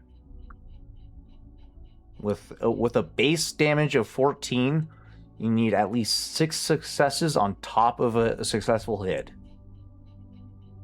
to cause a successful cave-in. So it would be safe Or- to use 2. Which could potentially be, because they have the slow firing 1 quality, meaning that there is 1 turn of reloading in the next proton torpedo, and then on the 3rd turn, jet fires again. But if it's already deployed, you don't have to worry about the slow firing. If we actually But I just have 45 minutes. I'm just saying, if you want to save time and have a proton torpedo already in the tunnel, and all you have to do is In my just mind- shoot it. I appreciate not- this opportunity, but I will watch it pass by as I don't want to risk. Who's going to carry it out there? Probably XU, and let's not try to jeopardize this mission before we even get started. That's no, fair. but the thing is that currently we have 11 hours. Mhm. Right now, You have we the can cover do of this. darkness right now. We can literally set them up right now. Like the cameras are gone, so like we can literally we can park the vehicle by the rail where the tunnels Bio are. life scanners do not pick up droids.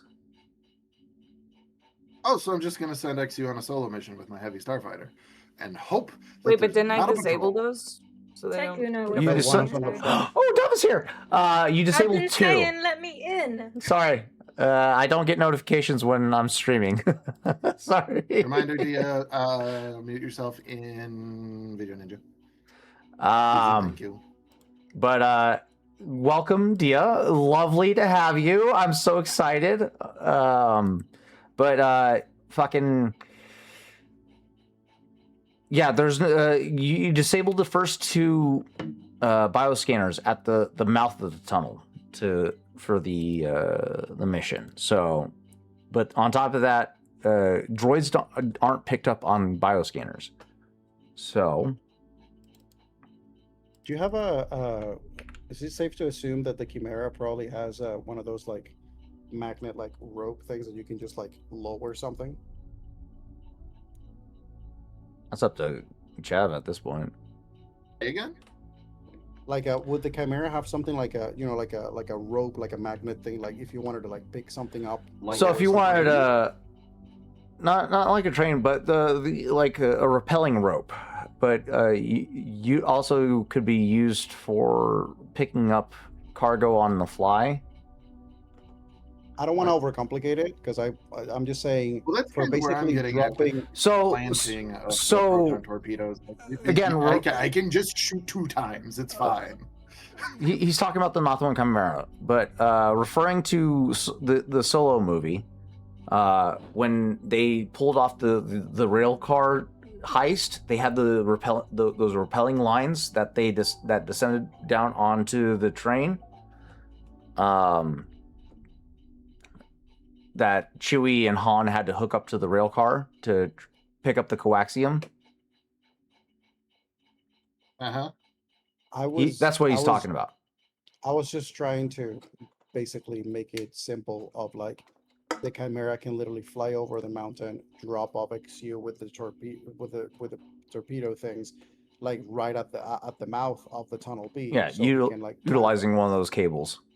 and then we can just retrieve him again. So that way there's nobody having to like come over, but also XU No, doesn't have to like I'm drop. not worried about XU being on the ground. I'm not worried about XU traveling by himself or anything like that. I'm worried about, hey, we don't know that there's about to be a patrol of 3 LAT gunships just fucking looking around this area right now. And, oh, there's people dropping a proton torpedo by the mouth of this cave.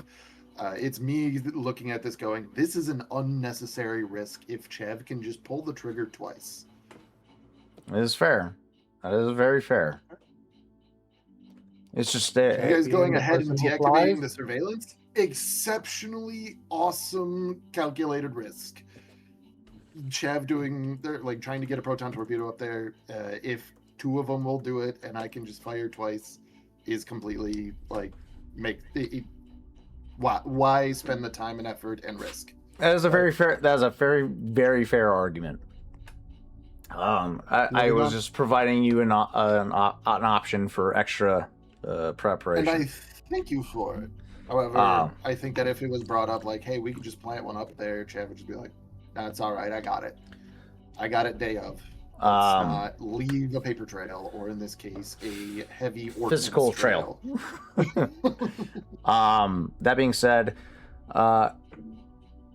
Dia, I feel like I did accurately enough portray Dove in the moment. Is there any additives that you feel would be necessary?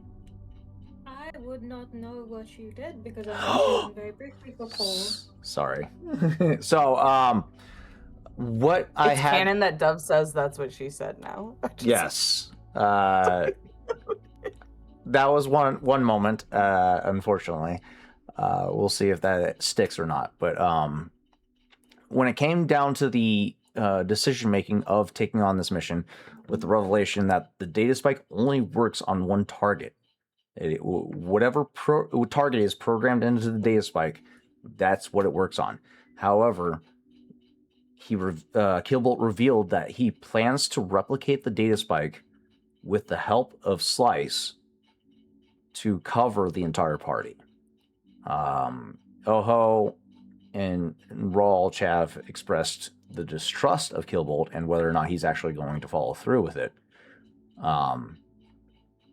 So is there any additional input that Dove would have had into that regards of that chance? I said as Dove that we've already committed this thus far, and I'd rather spend my life fighting to achieve that chance rather than spending the rest of my life looking over my shoulder against the Bounty Hunter Guild. No, it's true that though.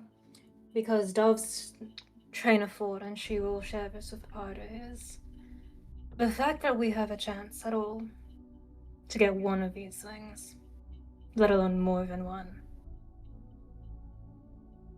That's an impossibility right there if it was just us on our own. Ooh. So I'd rather take this chance now than be left wondering in the future. That's good. That is good. I'd also hope Killbolt has a little bit more self-preservation. And then consider screwing us over twice now. I above table did make the point that normally Killbolt would probably keep this type of information to himself rather than afford it to the party, especially with it being as volatile it is. And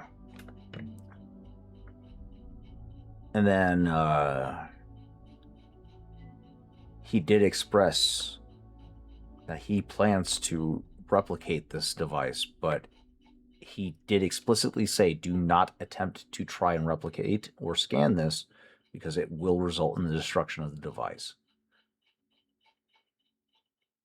So whether or not the party trusts Killbolt in that regard is up to you guys. but any attempts, you guys now have that forethought of there's a possibility if you try to tamper with this device, no one's getting the get out of jail free card. At this point, I don't think it's really a matter of trust. It's a matter of we hope he'll follow through. We don't need to trust that he will. We don't need to trust him at all. Let's hope. And then a final piece of the puzzle for you, Dia, now that you're with us. Just before the group endeavored out to take on their missions, Slice has offered an opportunity for you guys to monitor her movements when she does eventually leave the party with the data spike in hand.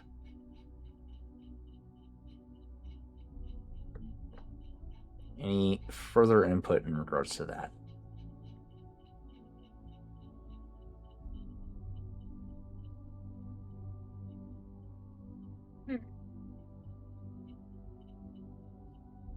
That is Dove's input, just I like it.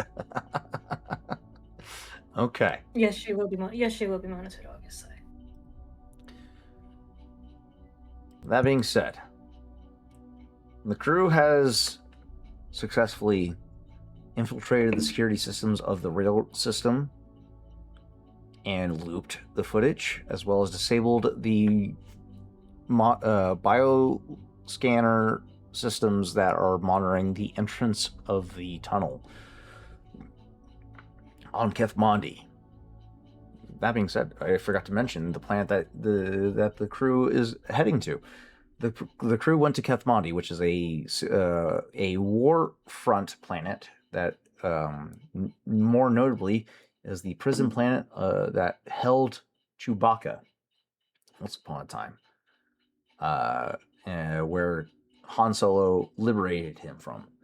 So this is a heavily forested and mountainous, treacherous terrain, and the crew is taking on a rail system located on this planet. When we return shortly after our break, we will be beginning the initial phase of the train heist to secure the clean sweep data spike. Don't go anywhere. We'll take a quick 5-minute break while everybody gets resituated, and we'll be right back. Don't go anywhere. Make sure to mute yourselves on Discord. Okay, bye.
All right.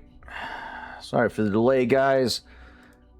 Welcome back to Star Wars Edge of the Empire, Star Wars Force and Destiny, and let's go ahead and get right back to it. We last left off with the crew.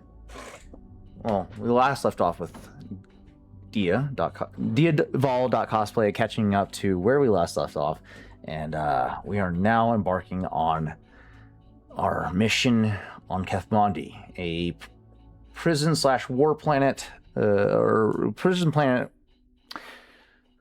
a forested, mountainous planet that was ravaged by war and turned into a prison planet. Most notably during the events of Han Solo's Solo movie, where Han Solo and Chewbacca first met during the war. The crew has taken preemptive steps to prepare for the heist that is to take place at 11 a.m. on the planet of Kathmandu. They arrived the evening prior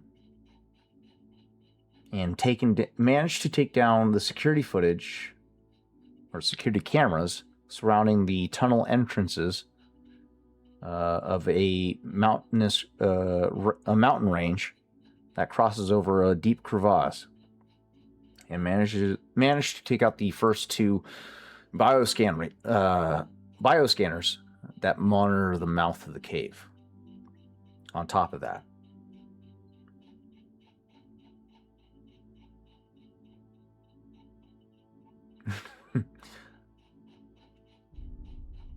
the teams have been delegated.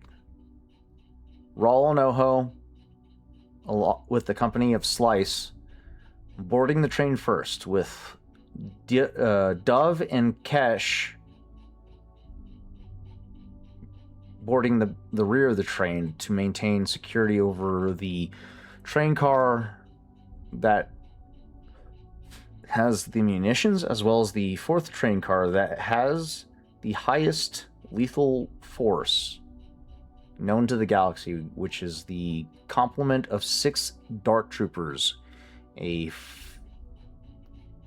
droid force, if you will, has been known to be the most effective combat force within the Empire.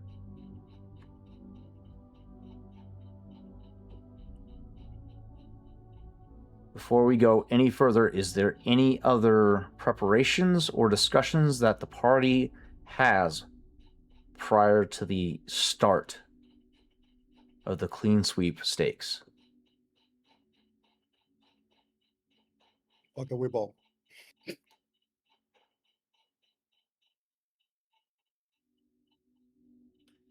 Vein of Ghostbusters. I like this plan. I think it's a very wonderful plan, and I'm excited to be a part of it. Let's go.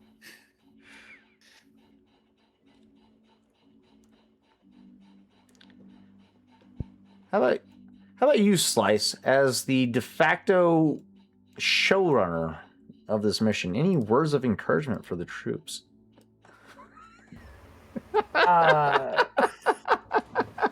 Don't know that she would be giving speeches, and I don't think she's the showrunner of it.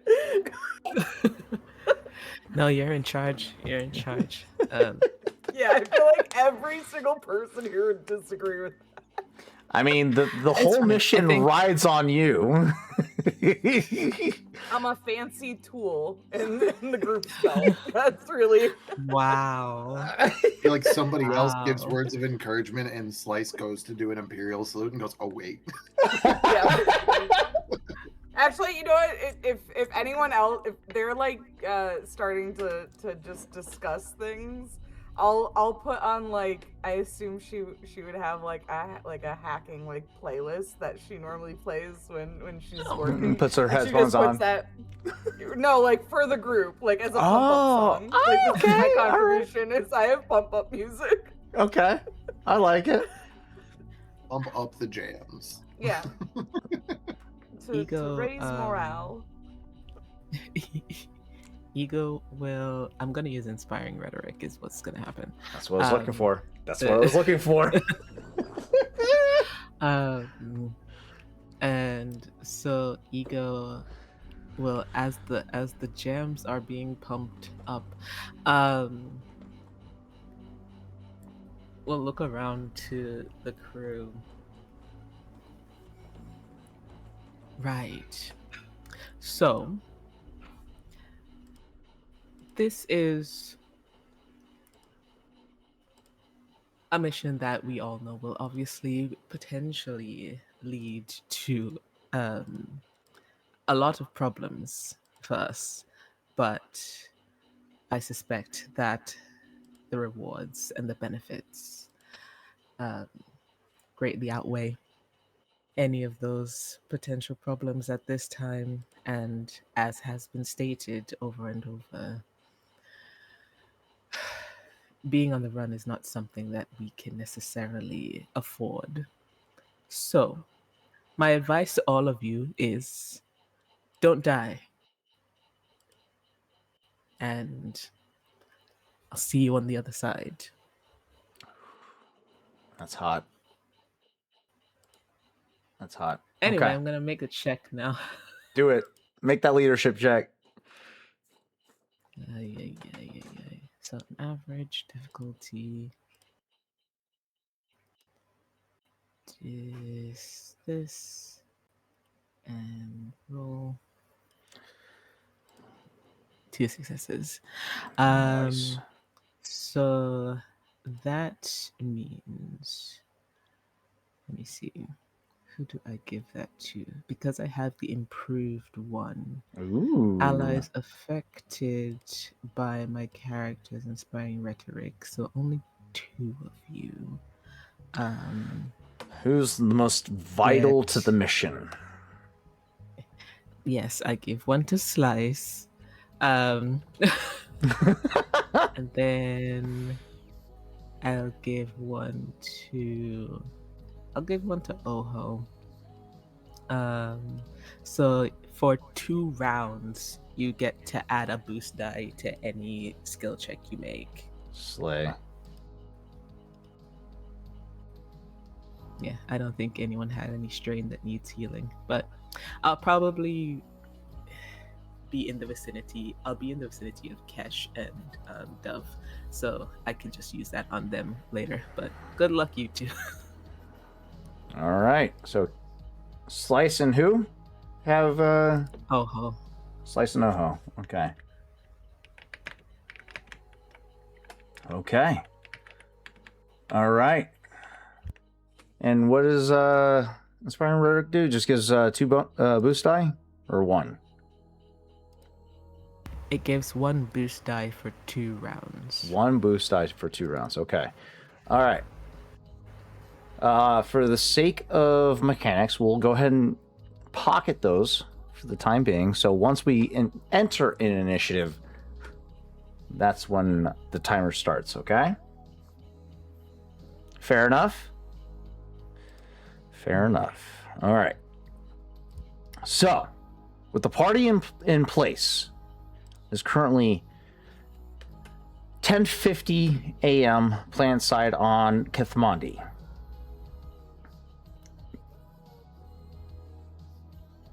Anything that the party would be doing prior to the arrival? You know the train is due to arrive soon.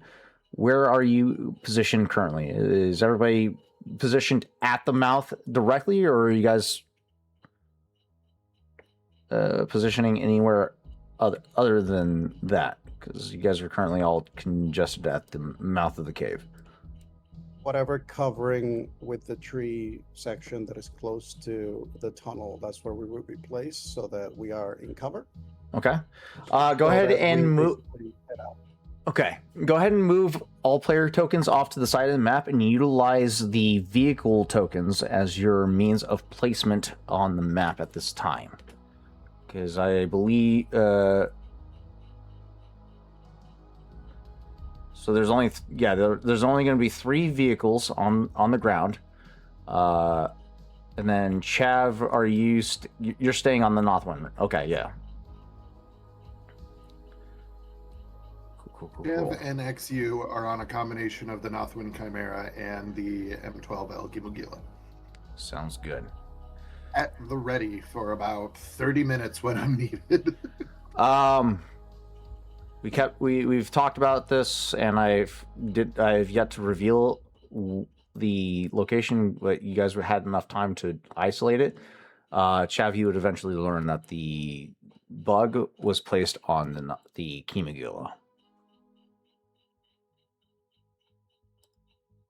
So you just for future reference, you do know that there is a tracker on the Kimagila.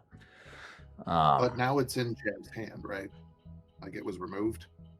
That's up to you. If you want to remove it, or if you want to keep it on the ship for the time being. Well, before all this happens, I think that I would. But ask you know the Oho, precise location of it. I would ask Oho, do you want to plant this somewhere? For reference, is off to the side that the bounty hunter had impacted into. Bastard. So he slammed into the Kimagila. You saw his hand outstretch. That's where his hand landed, and that's where the tracker was placed. Did that consume any of his action economy, or did I actually not get burned? Son of a... No, I'm kidding. So you know where the tracker is. If you want to remove it, that's up to you. Prior to this mission, Jev would ask Oho if we want to ditch it somewhere here. I can think of one or two cars that we can put it on if you're looking for a place of final destination. Ooh, little 90s reference. I'll leave it in Oho's plan, or Oho's hands. Okay. So this is the morning after everything's been said and done. Oh, you have a tracker on your person. It was originally planted on the Kimagila. You are aware that it is guild coded, meaning the Bounty Hunter Guild is actively tracking this fucking device. Not Killbolt. Guild. I got it. You guys are in position on the map, preparing for the arrival, which should be in the next 10 minutes. Everybody go ahead and give me a average perception check with the amount of foliage surrounding you. Let's go ahead and incur 3 setback. Average difficulty. That is everybody on the ground. Anybody else that's not on the ground, don't worry about this perception. Actually, if you're airborne, that's the biggest question. Chav, are you airborne or are you grounded? Grounded until necessary. Don't want any chance of setting off anything that we don't want set off. I like it. Good job. Okay. So that means only ground forces will be performing this perception check. So average difficulty 3 setback due to the density of foliage surrounding you. Might I argue that I could use the ship's sensors? If you would like to, that does increase the risk of discovery due to due to the sensors on the fucking train. So it would be recommended to be completely powered down while on the Nothwin. All right. You got a triumph. Jesus. 4 threats, 1 triumph. Slice, what are you doing to me, man? Your job.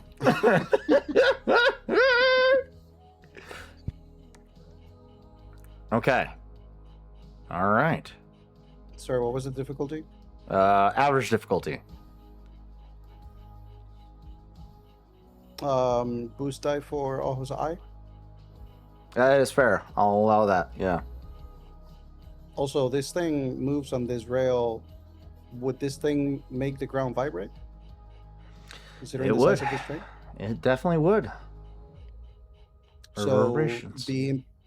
being planted, having a foot on the ground or a hand on the ground to perceive when it's getting closer, would that give Okay, you there, Borrow. I'll give it Baby, to you. we're about to take on this goddamn Yeah. thing. No, it's fine. I'm taking everything. I couldn't help but make the correlation to Borrow to Star Wars. All we need is a Borrow in Star Wars now. Even with that, I didn't get it. Mm. Okay. Damn, roll. Okay. You succeeded with one success, 2 threats. Okay. For those of you that have threats remaining, you take whatever is remaining in strain.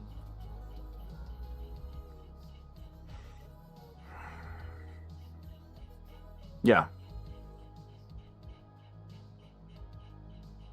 No. Hold on. Because Raw, you only have 2 threats remaining. Yeah, Raw, you'll take 2 points of strain.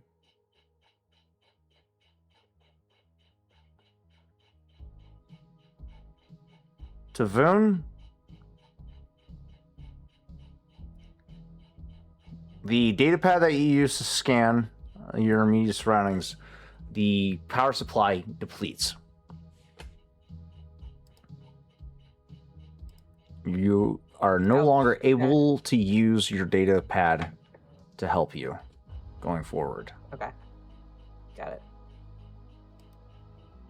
However, you still have a triumph in your pocket. Don't. Well, the triumph counted as a success against the check. Because otherwise you would have failed. Okay, so yeah, the triumph allows you to succeed, but it depletes the power source of your datapad. Okay, so prior to the train's arrival, you guys begin to do initial surveillance checks of the rail line. You guys immediately pick up on probe droids that are scanning ahead of the rail crawler. A team of 2 droids that are traveling at a high rate of speed along the rail line. Tavon, you pick up these droids. You're the first to pick up on these droids. However, as you pick up on the droids, the power supply on your datapad depletes. Rawl, you're able to maintain visual on these droids because of your perception check. As they continue past, after you get confirmation from Tavon of roving patrol,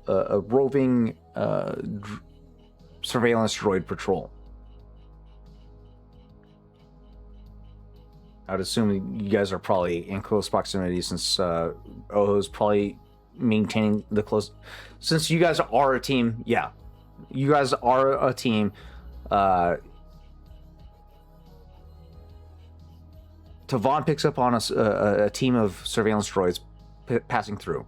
Her datapad depletes. You follow her direction and you spot the surveillance droids. Go ahead, Chav. Why doesn't she get to pocket the triumph like everybody else has this entire game? The triumph was used to succeed the check. Well, yeah, but so has every other one since we started playing this game. Correct, but if that's in succession of whether or not that they actually pass the check without needing the triumph. So because the fact her one success that she generated was canceled out by the failure that she generated, she had to rely on the triumph's success to pass the check. Otherwise, she would not have passed the check. It would have been canceled out. Okay. So she had to rely on the triumph to succeed. You understand? Yeah, Is that okay? Yeah. the rest of you guys' successes hinged on whether or not if you needed that triumph to succeed. Otherwise, you could have just pocketed it for other uses. So if there would have been an additional success, you could have just pocketed the triumph and relied on her check entirely. But yeah, Rawl, you overlay the droid's movement with your brain, with Oho's eye via brain. I'm confused by that, but yes, you map out the droid's trajectory, which follows along the lines of the rail line. You get a sense that this is a preemptive scouting to confirm the surveillance cameras footage. That being said, the surveillance cameras do not pick up the droid's arrival unless you guys do anything prior. Given Slice your astronomical success prior to this, I will allow you another attempt at a computer's check to time this to coincide with the droid's arrival. So the droids will be picked up by the computers or by the surveillance cameras. So give me this will be a hard difficulty computers check. Okay. To loop the droids into the footage. Okay. Can I assist with this check? Oh, never mind. Actually, no. Go ahead and roll a boost die. And Okay. Why not? Okay. Yeah. So no additional advantages, but with the 2 successes and 4 advantages,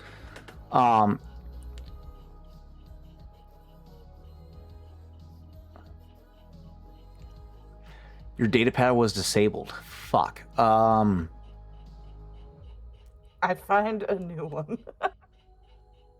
There's conveniently a charger. Granted, luckily for you, you have a group of people that are very paranoid and all carry data pads themselves. That being also further, may I help even though I'm not there? Yeah. It's a new piece of equipment. Yeah. Raw, your N57 armor has an additional charge that is able to either Yes. refill a pad of something electrical or the power pack of a weapon that is depleted. Yes, the N57 does allow you to negate a depletion of energy. Wait, so that's Rawl's armor? It is his armor. Yeah. That's if he's wearing it. He is wearing I am it's the only wearing armor he has. Well, it's not the only armor he wears, but he's not allowed to wear the other one. Okay. You're with me, right? Yes, he is with you. So that being the case, it is up to Rawl's discretion on whether or not he utilizes that ability. There's no limit as far as I am aware how many times you can use it. But Can I plug this into your armor? Just really quick. Rawl stares at you for a moment. You didn't bring extra batteries or anything. we don't have time. I just Plugs it in.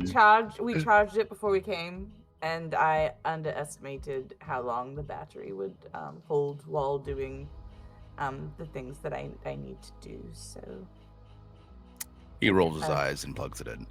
Yeah, there's no limitation to it, thankfully, luckily. Otherwise you'd be in trouble. Or not in trouble, but you have a limited window to work with. So yeah, this would be more of a reactive thing. This wouldn't be like I guess you could have a moment of discussion, but I mean, do you really want to risk losing a window of opportunity discussing it when dealing with droids, surveillance droids? Side banter. No, we don't have to. Okay. So Rawl, you see Slice's datapad just go black screen immediately after she detects the droids. And you look over to see the droids passing through. Knowing the capabilities of your armor, you reach over, just make a tight grip on the datapad, compelling the armor to discharge energy into the datapad to reestablish connection, so Slice can maintain connection on these droids. The datapad immediately powers back up, and you guys maintain surveillance of the droid, of the surveillance droids passing through. With your Slice, with your remaining advantages, you're able to map the predetermined or pre-generated path of these droids, and you know the full range of visibility that these droids have at their within their capabilities. So you know that they don't have long range scanner capabilities. It is short range. So you're outside of that. So you know you're outside of their detection range, and you know their projected route, so you can stay outside of their detection range. That being said, the droids approach the mouth of the cave, and they enter into the mouth of the cave. The surveillance cameras posted at the mouth of the cave pick up the droids approaching and observe them entering the mouth of the cave. With your power reestablished to the datapad, you re-input the command to loop footage until the train arrives, allowing you freedom of maneuver for the next 5 minutes. You have 5 minutes to decide what you're doing at this time. Is there any changes whatsoever, or is it strictly once the train arrives, that's when we're all moving? I mean, I think that relay the information to the other teams of the surveillance droids, especially to Chaff, Okay. just letting him know there's a couple of surveillance droids that are moving ahead through the tunnel. They might be covering the route that the train is going to do ahead of it. Are these drones flying at the speed that the train will be flying? Because otherwise the train would catch up to them. You get a sense that they're there for the mountain range only, because they do not move as fast as the train. Okay. And we know the routes, according to what you said. So what is the route? Once they go past Tunnel A, They're will gonna they continue? From the Jelly Beans or Slice's projection, they are going to pass through both Tunnel A and Tunnel B to ensure that both tunnels are clear and free of obstruction before the train arrives. And then If they- after that, where do they go? They retreat back to their base of operations, which is to the south. So they're going to retreat over the mountains back to where they came from. Okay. I relay that information to Chaff. Orange, you glad I didn't put a proton torpedo on the top of that cave right now? Because that was a good plan. I squeeze ya. That was no a- response. That was a good idea. Well done, Chav. Good foresight. Every 3 to 5 seconds for like the next 30 seconds over the comms, Oho and everybody else just hears Chav going, ah.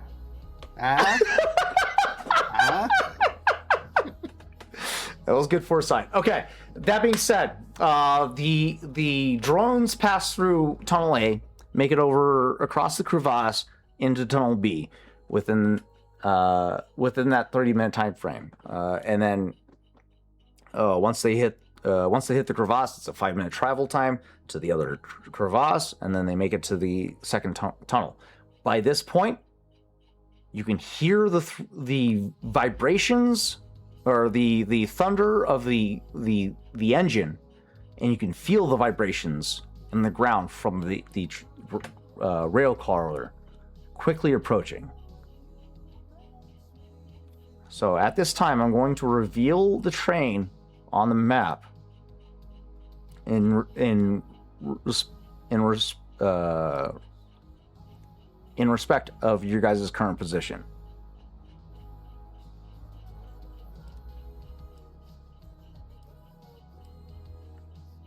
Okay, here we go. How do I reveal these bitches? What's going on? Oh, there we are. We're going to go known. There we go. Known. Okay, everybody's known. So from the train's current position, you have 5 minutes to position yourselves or make any preparations before the train arrives. Is there any changes whatsoever? Or do we... We're waiting to 5 minutes before to make preparations. We deserve to die. Fair enough. But you guys are fine with your guys' current positions, correct?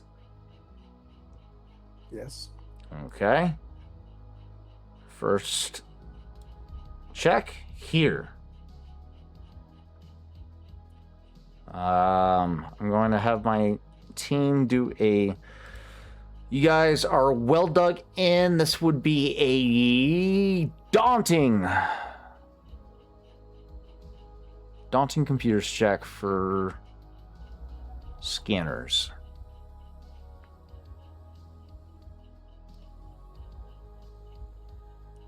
Do I get the boost die from my data pad back?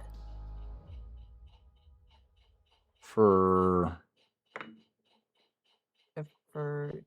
this check or no? no, this is the train trying to detect life forms around the rail. I'm not making this check. Got it. No, sorry. correct. Who would be monitoring this? This would be the stormtroopers. Daunting difficulty.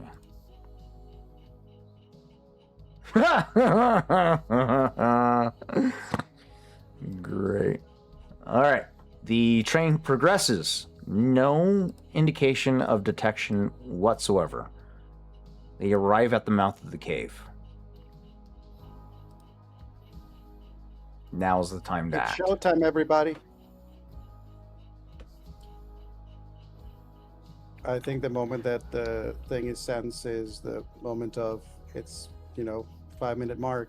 Everybody turning the engines, everybody getting the prep, and then just like sensing till it's within view. And as soon as it enters the distance that it takes of the train getting to that moment of the tunnel and where we are, we basically start this So maneuver. There's this shockwave of wind that travels in the wake of this train. As it breaks your direct line of vision, a shockwave of air travels over you, and that initiates your guys' takeoff. As you guys all break off and dive into the tunnel alongside the train. Let us begin initiative. So let's go ahead and have everybody roll initiative. Cool or vigilance. Cool is for if you're prepared for it. You can also use vigilance if if that's your primary stat. But go ahead and roll initiative for me, if you will.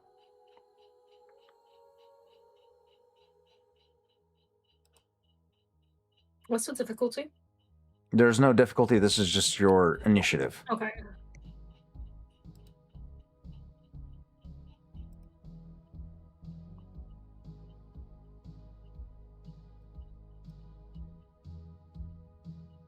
What a waste to get a triumph on initiative.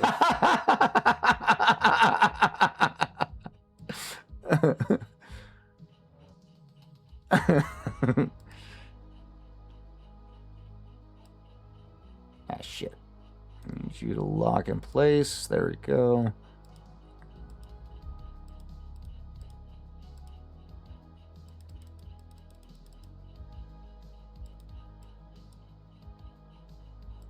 What happened to the speeder? To add yourself to the initiative, you click on the 3 dots next to your role and then add to initiative. Thank you, Ego. Ah, there it is. Why is it so tiny? I don't like it. She said. No. I was hoping double with it. Pick up on that.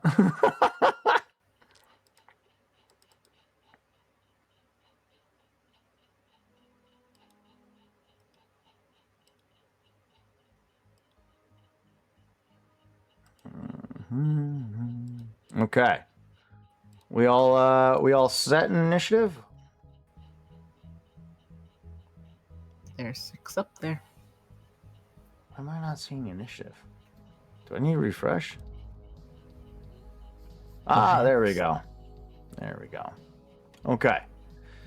For the So- record, just put Chav as the last initiative slot every turn until he's needed.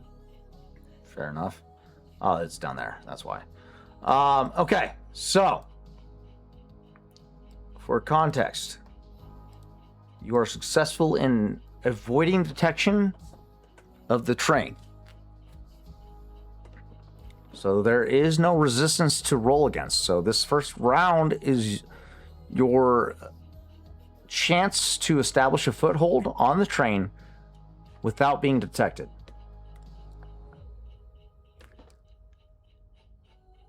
I hope the stakes are clear. That being said, you're gonna have to get up, board the train via a moving vehicle, while another vehicle is in motion. So it's not going to be easy. 2 vehicles in motion at the same speed are basically going at the same direction, which doesn't feel like they're moving. Correct. But once you leave one vehicle, you are met with resistance via wind resistance. Inertia, I got it. Right? So it's not going to be easy. The difficulty will be average. That being said, you are conducting a average coordination check to board the vehicle. Because you guys are traveling at the same speed, because the 20T rail crawler conveys transport moves at a speed of 2. Well, at full speed. Let me get the other vehicles on the map, if you will. Have the AVA for, there we are. There you go. Let's make it a little bigger. It's a little tiny. We don't want a tiny vehicle. There we go. A little bigger. There we go. A little bigger. There we go. That's a little more accurate. Okay. Can I duplicate that? I don't know why it says I'm on that bike. I'm not. Because I have you assigned to a 614 AVA speeder. I'm just joking. That being said, it should be Oho and Slice on this one, and then Rawl and whoever on the Night Screamer. Oho and Slice should not be on the same speeder unless we want that speeder to just fucking flip down the tunnel in front of everybody else. They are both boarding with Team A. There should be a member of Team A and a member of Team B on each one, or else this doesn't work. Okay. Okay. So only Otherwise, it's one gonna go vehicle? back. Because someone has to drive this. So there's only one vehicle currently in the tunnel? No. No, Meaning it's 2. It's just Team B are basically the people piloting, and Team A are going to be the people that are going to hop off of it. If Yeah. both Oho and Slice are in one of them, that means that once they jump off the speeder's just gonna crash. Crap. And Okay. then there's nobody keeping it in balance for Okay. the second person. So yeah, okay, we're talking semantics. Okay, cool. But that semantics is important in regards to this mission. So we got Rawl, Oho, and Slice currently trying to board this ship. You arrive inside the tunnel along the engine.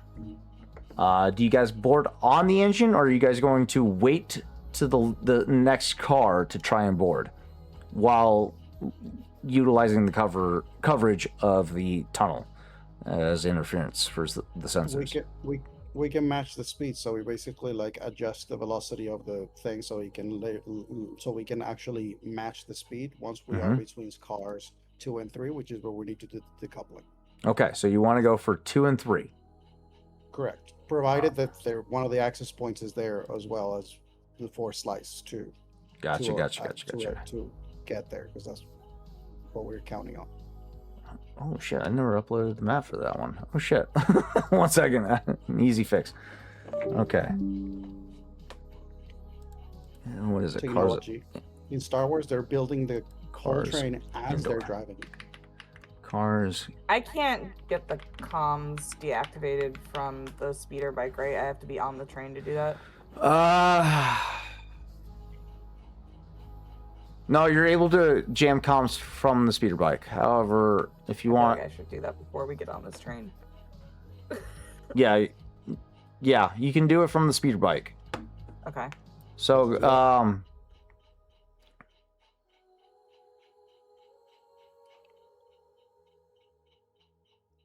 hold on.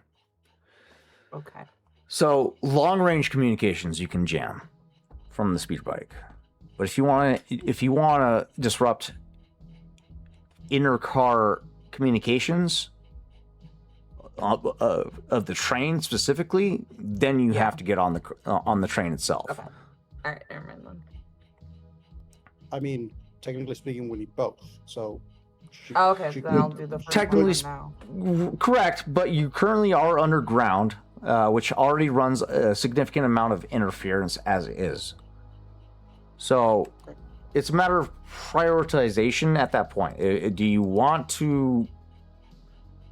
You have 30 minutes underground. So you could take your time and go ahead and do so. The way that I'm setting it is, if she can do the long distance comms without having to be in contact with the train, she can literally start doing that as soon as we start driving toward the train and match it. Yeah, that's fair. That she won't, and so we can take that turn to do that before we get on the train, because Slice has a ton of turns that she has to run. She has a lot on her hands. Yes, you're absolutely correct. So yeah, you can go ahead and take this time to start running interference for long range communications, which will take longer for them to realize is happening before comparatively to inter-car communication interference. So yeah, go ahead and give me a long-range communications. You have... This would be a hard difficulty, but with your tools at your disposal, that lowers it to an average difficulty.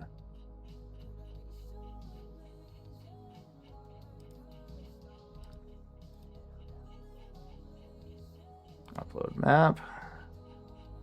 5 successes. That is disgusting. And an advantage. Hold on. Okay. Well done. Ah, shit. Yay. That effectively isolates the fucking out of the train from outside communications. Oh, you're about to fuck my world up. So that means we don't have to worry about the air support, right? I mean, to an extent, yes. Great. You don't have to worry about them immediately responding to a distress call.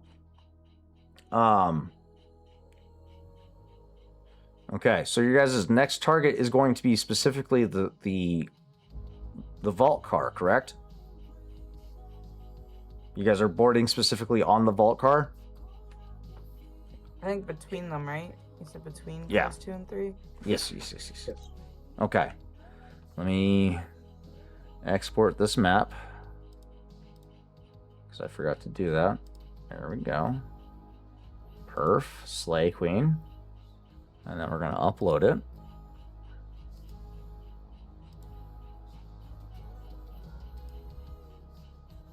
Upload. Okay, and here it is. Oh, I already uploaded it. I just did not put it on the fucking map. God, I'm dumb. Okay. There we go. Bring you guys all here. 200, 200, 200, 200. There we go. Okay. So now you guys should be able to see the map. Since I brought... Oh, shit. I shrunk it. There we go. Okay. Let's lock it so I don't shrink it again. That's annoying. And then let's bring all of you guys onto the map. Okay. So, who's boarding? We got Rawl.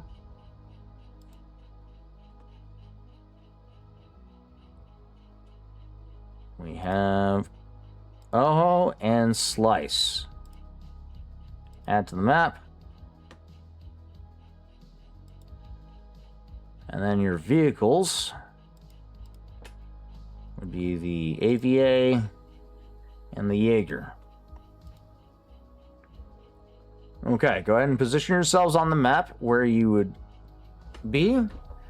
The train at the car at the front is car 2, or the VIP. And the complement of 250 soldiers are currently boarded. And then in front of that is the engine. The car at the rear of the map is the vault specifically.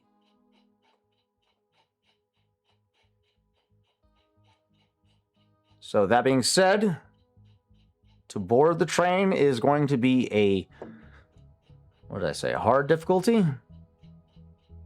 Coordination check? No. Said average You earlier. said average. Average. You're right. Average difficulty, because otherwise it would be an easy difficulty from a standalone position. So average difficulty, coordination check from everybody that is trying to board.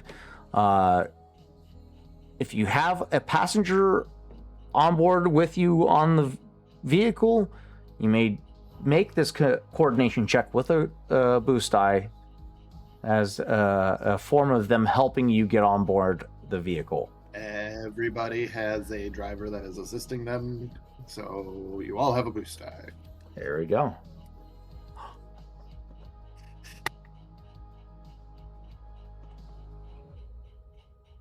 Let's see what everybody else rolls. Oh my god. Fucking dead! Oh my god. Failing Okay. at the first Oh, hurdle. no. Getting on the train. Okay.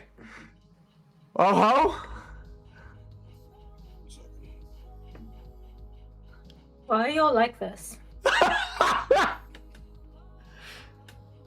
Look, I Get said good. I was good at one thing, okay? It was computers. She's good at computers. Oh ho, for the love of God. No. They have enough advantages to where you could potentially fucking help them. Can we get the light side So- tokens in? You said it's a coordination average, yeah? Coordination difficulty average, yes. With a boost die Give me the because boost you have, die. Give me yeah. the boost die. I'm going to use my force to attempt. I'm sorry, what? What the fuck is going on? Well, do we have If you another cash in a plan? token right now, both Well, of that you was a cash short. in, That was a short mission. Thank you, everybody. both of you guys cash in a token right now to upgrade one of your ability dice into a proficiency die. And I will For allow the sake you- of the audience. I For the will. sake of the audience. Yes, please. Ren, please break down for the Slice. audience.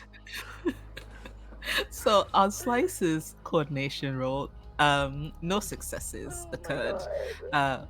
And then on Rawl's coordination roll, also no successes were rolled.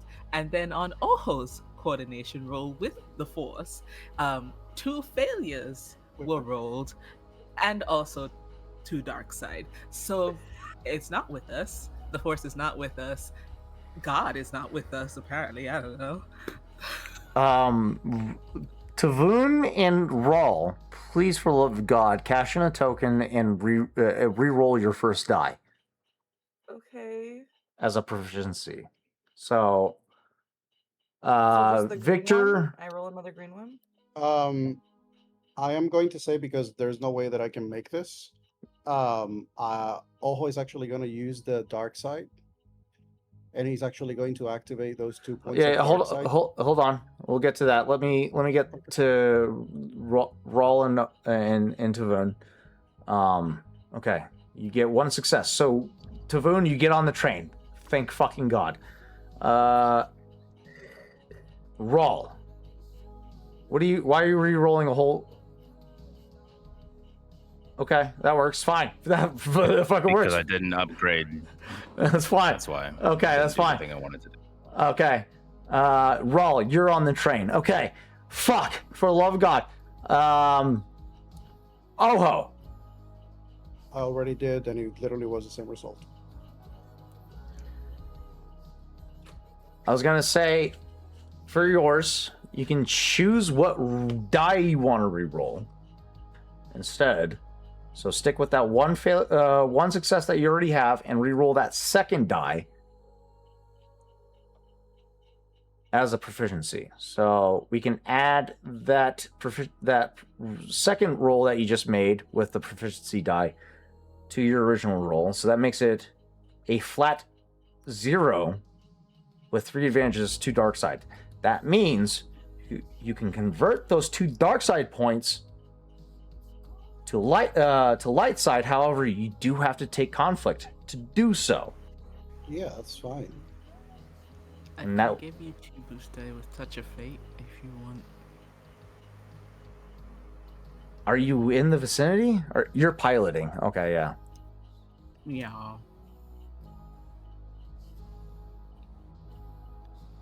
Oh my God, that was the most wild start to this fucking heist ever.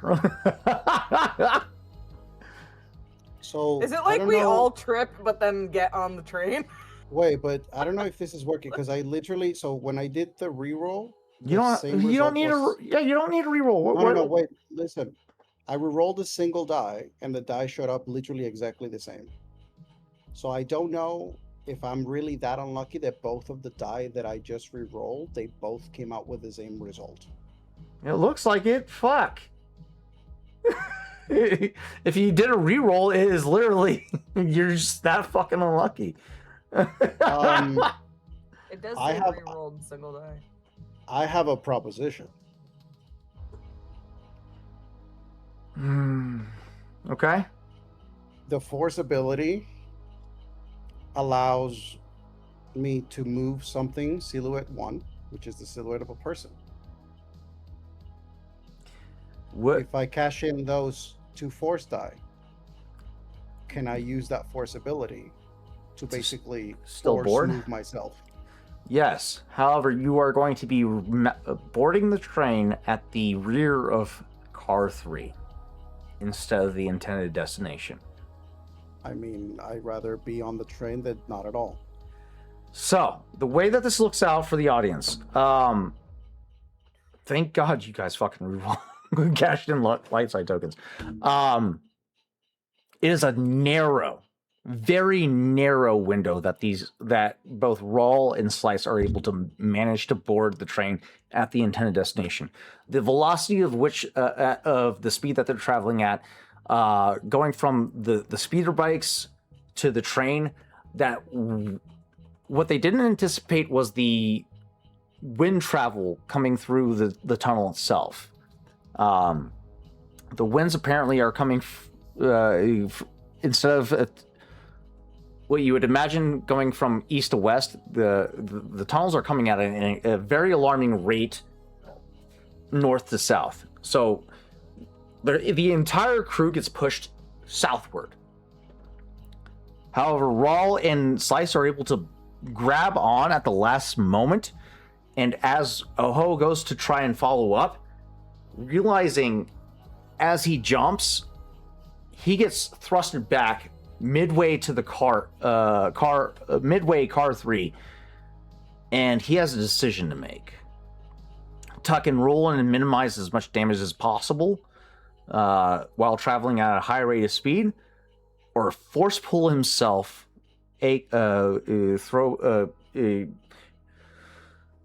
much disgruntled call out to fucking Last Jedi, fucking Princess Leia pulling herself to the fucking destination that she needs to be at to be safe. Pulls himself towards the rear of car 3.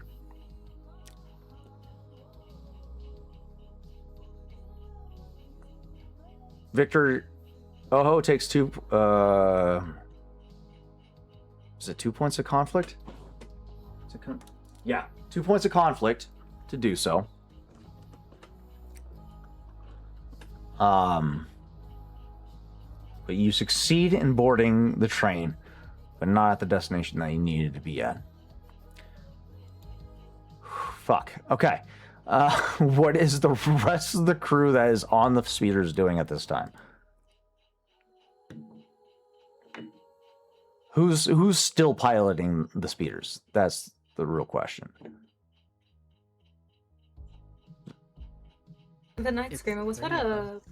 Night Screamer should be you, Dove, and then Ego, are you piloting the other 614? Yeah. Okay. You guys get a confirmation from Kesh that he is on the far side of Mountain B, ready to provide long-range support should you guys require it. But he has his speeder on standby should nothing arise. Dove and Ego, you guys begin to retreat to the rear of the train. Okay. Whew. That was nerve-wracking. Okay. You guys are all you guys are on the train. So you guys currently do not have Oho at your disposal to begin. I mean, granted, you got time. So, Slice, what is your first objective? What are you doing now that you're on the train? Taking out the train comms, inner train comms. So first thing, priority 1 is train communications. All right. That being said, go ahead and give me a check. It's a computer's check. You managed to avoid detection upon arrival. Let me add this asset to the map so I can give you a basis to go off of. There we go.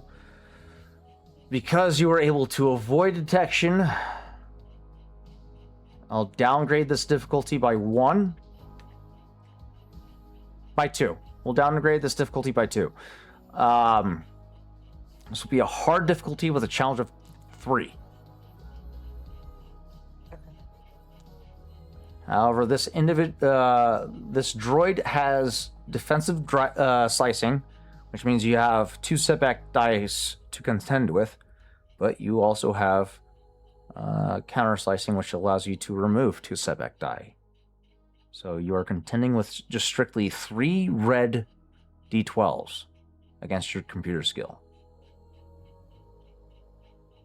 Okay, so I don't use the purple one. Those get upgraded to the red ones. Correct. Right, okay. Let me take these off. Hold on. There, if you click the upgrade, it should replace them entirely. Did it work? 1 failure, 2 triumphs. God damn. I have a reroll if I should use it. You have tools you forgot to incorporate. Oh. Your tools being the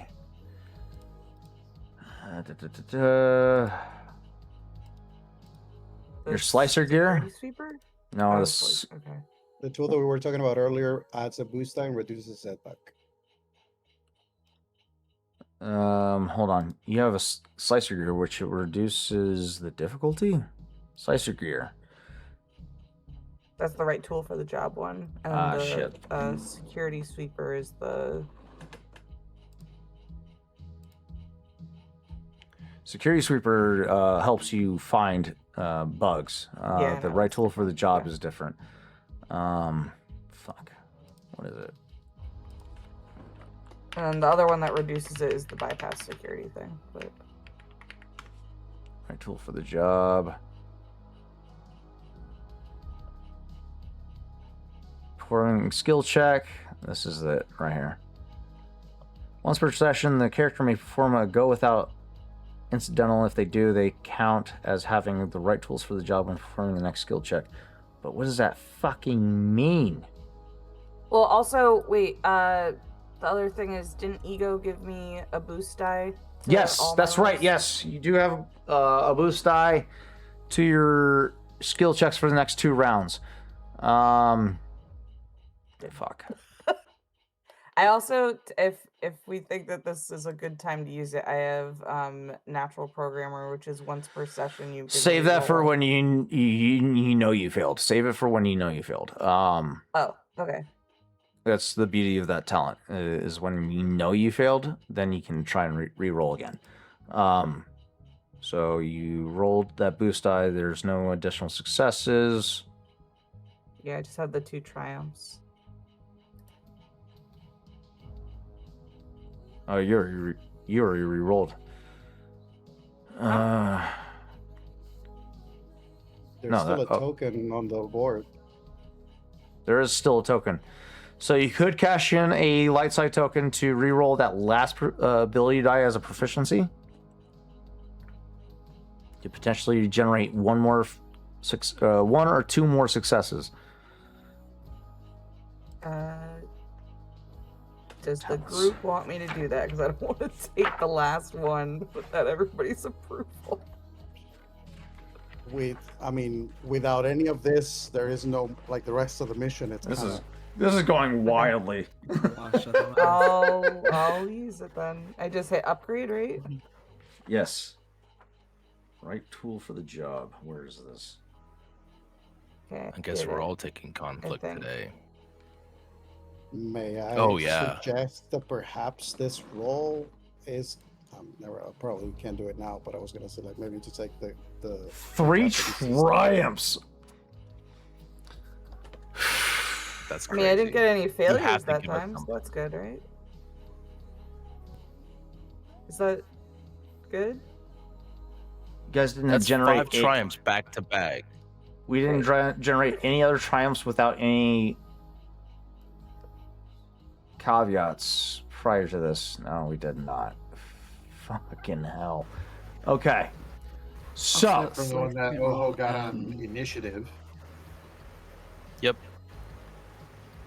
you got So I one still on generated initiative? a token at the start of the game, so there's Yes, still he did. one left to hopefully be generated. I thought that you can use triumphs that you get when you roll initiative. Triumphs you can pocket, regardless. It's And yeah, they can take my triumph. okay. Oh my god, that's one success, 3 triumphs that you still have fucking saved. All right, no, the triumphs were canceled out the failures. So, fuck. Wow. We got to figure out what right tool for the job means exactly, but yeah, you okay. With all that resources cashed in, you succeed in isolating communications between all 5 cars. Barely. This is actually the way that it works out for you, Tavoon. This is the first time you've had to your skills had to be tested against an active adversary. Usually it's a stagnant wall that you have to contend with. You're not used to somebody reactively countering your skills. And this puts you through the ringer, in terms of testing your skills. You are successful in isolating communications from all 5 cars. However, the slicer droid is now aware that there is a slicer on board the train. Okay. This will increase the difficulty of penetrating the vault. However, the HVT can still provide assistance. The difficulty is higher, unfortunately. But you are successful in isolating. That means they cannot communicate to Car 4 and activate the Dark Troopers at this time. You have successfully isolated the Dark Troopers. So, you identify this threat. You turn to Oho and Rawl. You turn to Rawl because Oho's at the back of the fucking train 3. Yeah. You turn to Rawl. Communications has been silenced. However, the droid is aware I am here. The Dark Troopers are currently not a factor at this time. So good news and bad news. There's no just good news with you, is there? That's not her fault. No. She did the best she could. sort of how life works. She did the best she could. Fuck. Oh my god. Raw relays that message to everyone so they're all aware. Okay. The message is partially garbled due to the interference of the natural terrain, but you guys are able to garner the general basis of information. We're on board. Droids detected us. Communication silenced. Is there any reason why he can't go through the 3rd car? Because there's no one in there, right? No? Is there? It's a vault. That we know of. Oh. It's high. It's reinforced. It's a vault. Okay. In my head, it was like there's a little hallway that goes through the car, and then there's a vault to the side. But you're saying the whole thing's a vault. It's a vault. You got to get in. Granted, so you can get inside the car. However, upon entry of the vault car, that is, if you guys are going in willy-nilly. Is that the case? No, because we still haven't taken over the security defenses. Exactly. Okay. Upon further peering into the interior of the car, it is a massive bulkhead that separates the interior of the antechamber of the car to the interior of where the data spike is kept. You have to bypass the exterior car door is not the part that you have to bypass. It is the vault itself, which is contained inside of the car. So, Point of order 2, Rawl would know that the first thing for him to start doing, and Oho would try to say this as he is trying to get himself on top of the train to move back to meet them, is start the decoupling, because that probably is going to take a while, and we need to make sure that if things are going this south, we definitely do not want that door from 2 to open with all these 250 people. So like at least getting rid of 1 and 2 needs to happen. So if Rawl is there, he can start. You guys had just entered the tunnel. I would say by the end of the 6th round, that will be the 30-minute mark. You guys still have the element of surprise. You managed to isolate each car from each other. They cannot communicate, thanks to Slice. So, you guys have 30 minutes of preparation to embark on and prepare for the crevasse at the other end. That being said, Before, go ahead. sorry, I was gonna continue with what Victor suggested. Before we get to the big guns, is there a physical or a electronic coupling thing there? Can he perceive any of that? So yes, if you look at the map, on the map editor, you'll see a coupling system in between each car. It is it is manually controlled. However, there is an extreme amount of tension on that coupling because of the speed of which they're traveling at and the amount of weight that they're towing. So it's not an easy endeavor. Granted, given your capabilities, you should be able to manage it just fine. So, I guess I should rephrase my question. Do we want to decouple now, or do we want to prep for decoupling closer to the end of the tunnel? We don't want to decouple now. We just want to be ready for the decouple. We want to start moving to the point where we are ready to decouple because we need to open the door of car 2. Ideally, after we have taken over the security system, so we can actually yank the admiral that is in car 2. Okay, how thick is the coupling system? not very. You can. Are you not able to see the map? It's just a typical train coupling system. It's not like heavy. It's not like a massive steel beam.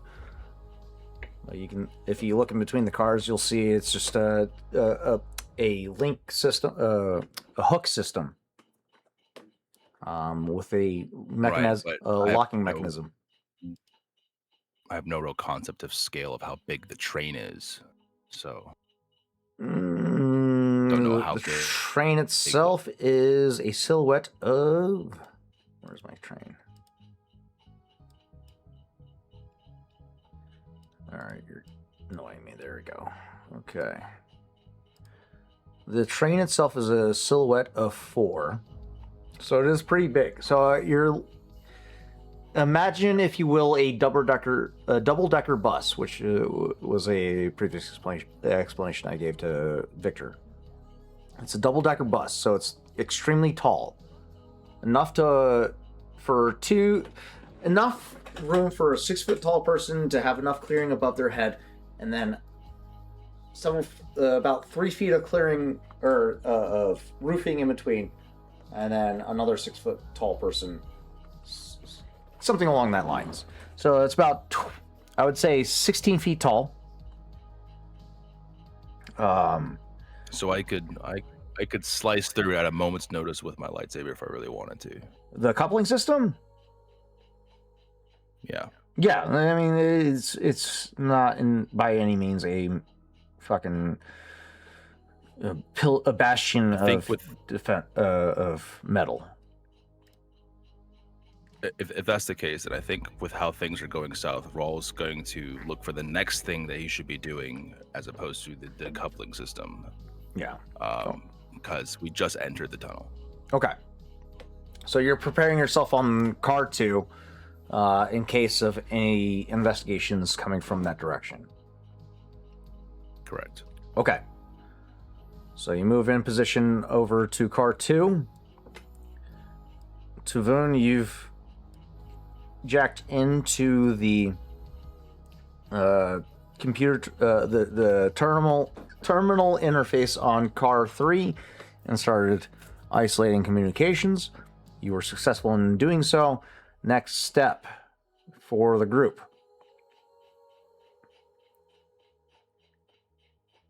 What is the next step? To get the guns, right? The defenses in the second one. Start working defenses. Okay. So you cross over and begin jacking into the troop compartment, and go ahead and give me another computer's check.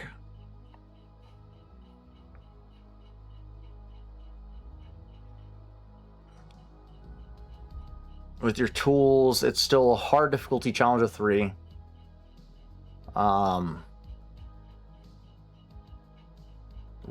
I will allow you. You're able to help her if you would like to.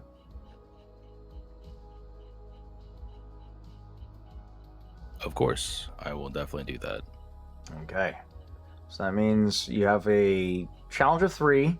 So 3 red D12s, a boost die, which is a blue D6, and then your typical pool for a computer's check. An additional boost die from Ego. Yep, for this will be the final round of that, yeah. Shit. Okay. What is your intended action with the takeover of the security systems on board Car 2? I'm doing fire at the front of the car, right? Because we're pushing everybody towards the back. Okay, so if your intent is to... Do I have a visual on the inside of this car? Yes. Right. You're able to see Where's everything the inside. Admiral? So he's going to be poised at the center of the car currently. He's at a... he's located in an officer's cabin, currently receiving the fineries of life as a officer in the Imperial military. He's got a champagne bucket. He's currently going over logistics information that's being presented to him by his subordinate, while also being catered to hand and foot by one of the onboard staff of this train. And you see him pick up a data pad and start swiping through information, which you're quickly able to identify as the target of information for your intended target. But he is identified at the center cabin of this troop compartment train car. So. Okay. So I want to start fire at the front, and then as soon as he starts moving, I want to use the direction of like the shots to like sheep herd this guy to the back door. Okay. So if he starts to go off in a direction I don't want, then I focus fire in that direction so that he has to. So what it sounds like we should do is the initial attack should be a power conduit surge at the front of the car, starting a fire as well as taking out a huge chunk of ground forces, which will I believe it was said as an open fire, like to shoot a thing. Yeah, not like start I a thought. fire. Manual guns. No. The reason I suggest this is that there's still a chance that this individual could could retaliate if he suspects an attack. If you do a fire instead, this will buy you some time and funnel him, still utilizing your means of shepherding this individual to the rear of the car, because who wants to walk towards a fire on a train? Yeah, I don't know. Whatever everyone would have suggested before we got on here. That is just my suggestion. If the GM is giving it to us, let's just take it. Okay, so with your computer check and the advantages, you see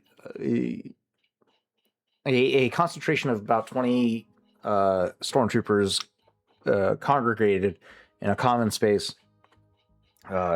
Initial thought is, yeah, let's start opening fire with turrets, but your better judgment prevails, realizing that if you open fire right out the gate, you reveal your hand, and a fire would be the most logical means of shepherding a high-value target towards the rear of the car, and instead you trigger a conduit overload. And you are successful in triggering this overload as a burst of energy surges through the front of the car. All 20 troops seize and convulse and then fall lifelessly to the ground as the surrounding terrain begins to catch fire and smoke billows towards the rear of the car. You return your attention to the security cam footage, and returning back to the admiral's cabin, where he is currently still swiping through the information on his datapad. But after a moment, he starts to perk up to the smell of electrical fire, and soon after, smoke begins to billow up underneath the cabin door. He begins to panic, and the admiral, the subordinate officer, and the bartender all flee out of the cabin into the main compartment, where you have full visual of him and the stormtroopers within the cabin of the troop car. As when you activate the turrets and begin opening fire. Give me another computer's check. This would be, from this range, average difficulty. No challenges. This is just you using your computer skills to start shooting people with automated turrets at short range. Okay. 4 successes, 1 advantage. Okay, so you can't chain an attack, unfortunately, but 4 successes, that's Dove, what does the light repeating blaster damage do? The light repeating blaster does. I'm not sure you should go off mine, because mine's altered by The base damage. stuff. Stock one does 11. Thank 11? So 15 damage, okay. So yeah, the 2 turrets on both sides of the wall open fire and begin to rain blaster fire down into the compartment, trailing the officer, trying to force him towards the rear of the car. Troops begin to panic and open fire in every direction. Give me one more computer's check. Same difficulty. You still have a boost die. Do it to your equipment. Don't forget your tools. Okay. Nice. Okay, 5 successes, 2 advantages. Oh, what are you doing this during this time? Ideally maneuvering my way back to where they are so that I can be at the ready by the door. You're crossing over the top of officer the vault? Yeah. Okay. Give me a hard stealth check.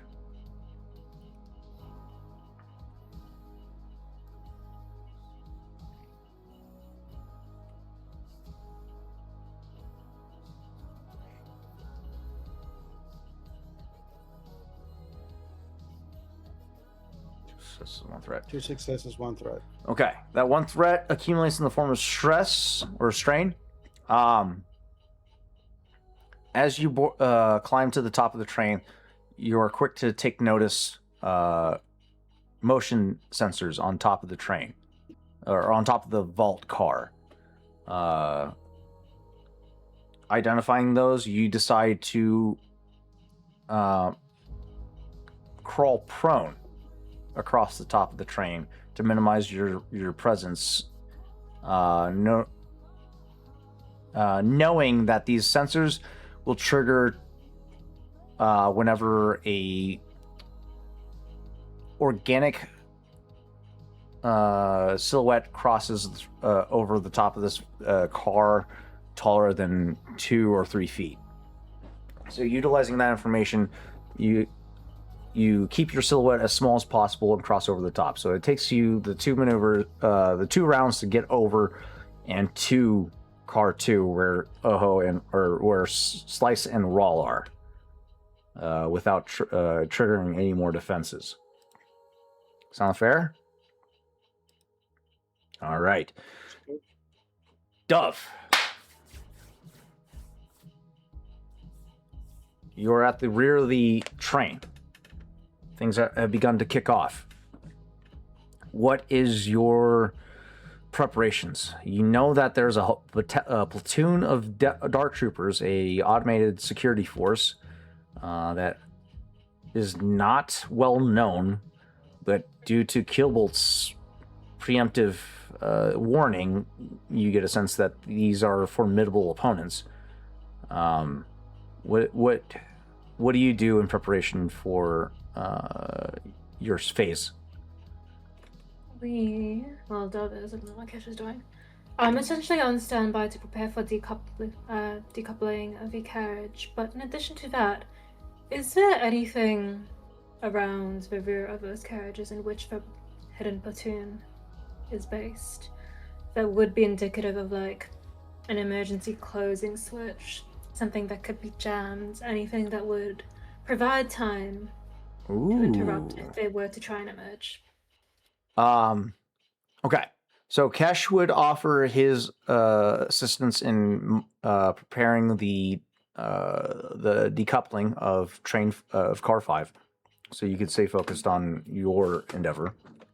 That being said, you're looking for means of disrupting any egress from train 4 for these Dark Troopers.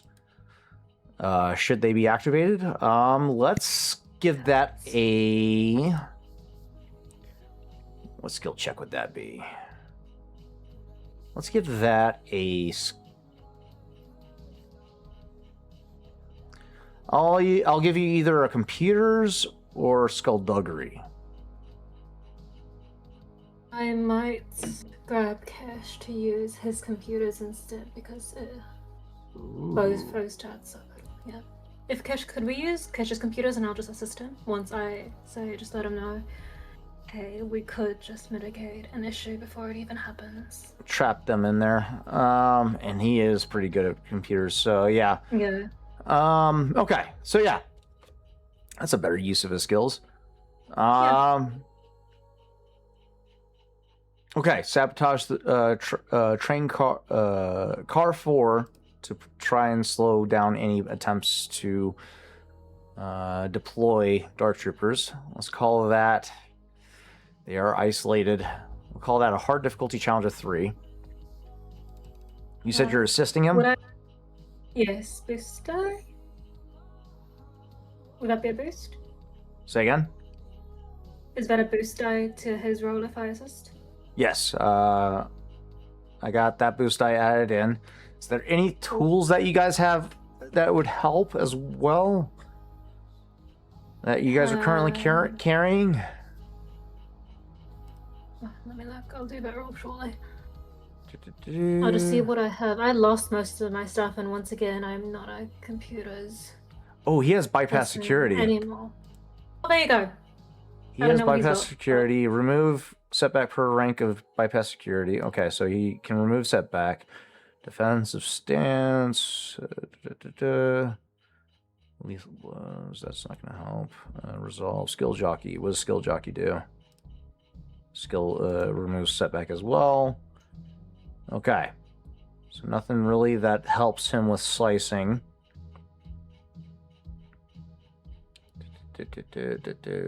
Okay. So yeah.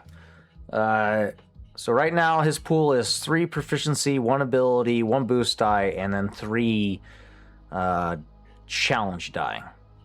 Mm-hmm. Are we good with that pool? One boost die. 3 yellow, 1 green, 1 blue, 3 purple, 3 red. No purple. 3 red. So difficulty? Yes. Okay, cool. I'll roll that now. Okay. 1, 2, 3. Oh, you're rolling it for him. Cool. I just Cool, clicked cool. on his single. Yeah. Okay, I like it. That makes it easier for me. 1 success, 2 advantages. Okay. With your assistance, Cash slices into car 4. With your direction, let's make it harder for these troopers, these droid troopers, to get out of their bay. Seize all doors and put them in lockdown. The two of you manage to put the entire car in lockdown, seizing them from being able to get out for the time being. Or seizing them from being able to be deployed immediately. So that well done, very well done. That was a great move. Well chosen skill check. I'll take applause for Team B. Okay. Chav. The crew has just entered into the canyon, or not the canyon, the cave. This allows you time to begin to maneuver. Go ahead and give me a space piloting check to maneuver. Or are you waiting till after they emerge out the other side to begin to move? Or are you going to position yourself preemptively? Jav is waiting until it is closer to the time that they would emerge on the other side. Because if I move too early, then I'm just hovering in the cleavage. And well, that's great for me, but it's unnecessary for the mission. Fair enough. Okay, so you're standing by. We are currently, this would be round 4 without detection so far. Okay.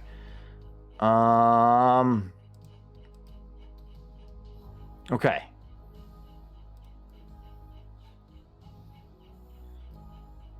Let's do...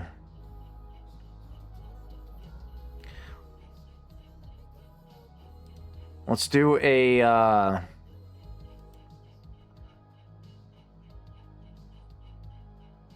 We've achieved security blackout. We started funneling the target towards the rear of the car. Let's have him do a discipline check. Actually. Admiral Felka. Car's on fire. Automated defenses have begun opening fire indiscriminately in front of him.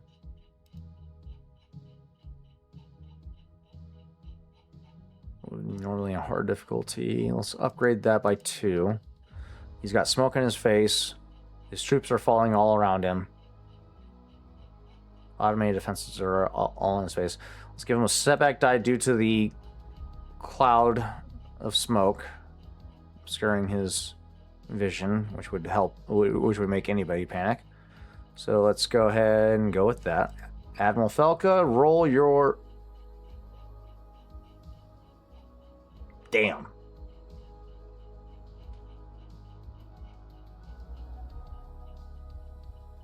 Okay. Do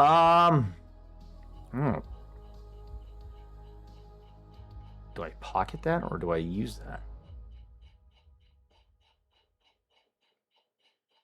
We're going to use it. Admiral Felka, instead of responding in the manner of which you guys were hoping for, to start funneling towards the back, he instead turns to the soldiers at his left and right. Let's see what he has.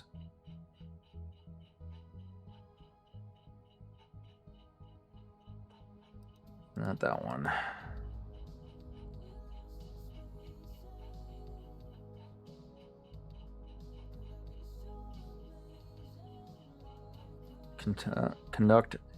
make a hard knowledge check to gain boost and equal to a success that can be distributed during an encounter.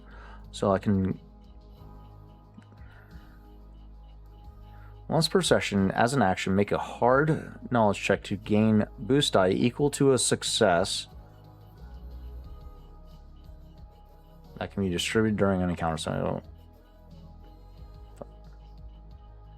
if I gain a boost die, that counts as a success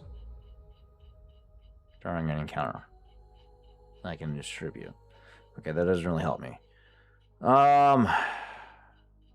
Careful playing. Once per session may introduce a fact into the narrative as if a destiny point has been spent. So I don't have to spend a destiny point to do this. Okay, cool. The Admiral turns to the soldiers to his left and right. Open the side panels. Start ventilating the smoke. We need to get control over the cabin immediately. You see as the 4 soldiers immediately around him begin to operate the controls of the side shutters that open up the ventilation, or the windows, if you will, to start ventilating the smoke out of the cabin. Yes. So his plan was to introduce more oxygen to a room that's on fire. Clear smoke out of the immediate area. So yeah, I mean, it's going to create more fire, but the immediate area that he's currently in, which is currently heavily smoked out, I guess. Shit. Smoke is flammable. It's like, if this was... Smoke is flammable. Like a house on fire, you break the windows so that the smoke can, then the heat can escape. However, this is a moving vehicle, and you've created an area of high pressure heat moving very fast, which means that all of that hot air is going to try to circulate in with air that is oxygen rich from the outside because it's cooler, and it's just going to make the fire hotter. Yeah, he just made a situation worse. Yeah. He just made a situation so much fucking worse. Oh, shit. Okay. Great use of this not destiny point. I like this plan. I'm a big fan of this plan. Fuck. And it's on brand for the Empire. It very much is. Fuck. Okay. Yeah, it very much so sounds like he went, yeah, no, this is good for me because I'll be able to see. Meanwhile, 250 stormtroopers are going, what the fuck are you doing? My armor's made of plastic. It's gonna melt. Fuck. Oh, no. Okay. Plastoid for the nerds in the room, but, you know. Okay. Yeah. Okay. The shutters open up. Smoke begins to billow out the side of the cars. You guys all start to receive residual smoke from passing in small quantities towards over you. Nothing enough to disorient or choke you out, but enough to raise your attention as the Admiral begins to assess the situation. Now the smoke begins to clear out. He realizes as a wall of fire begins to fucking envelop the car at a rapid pace. It's just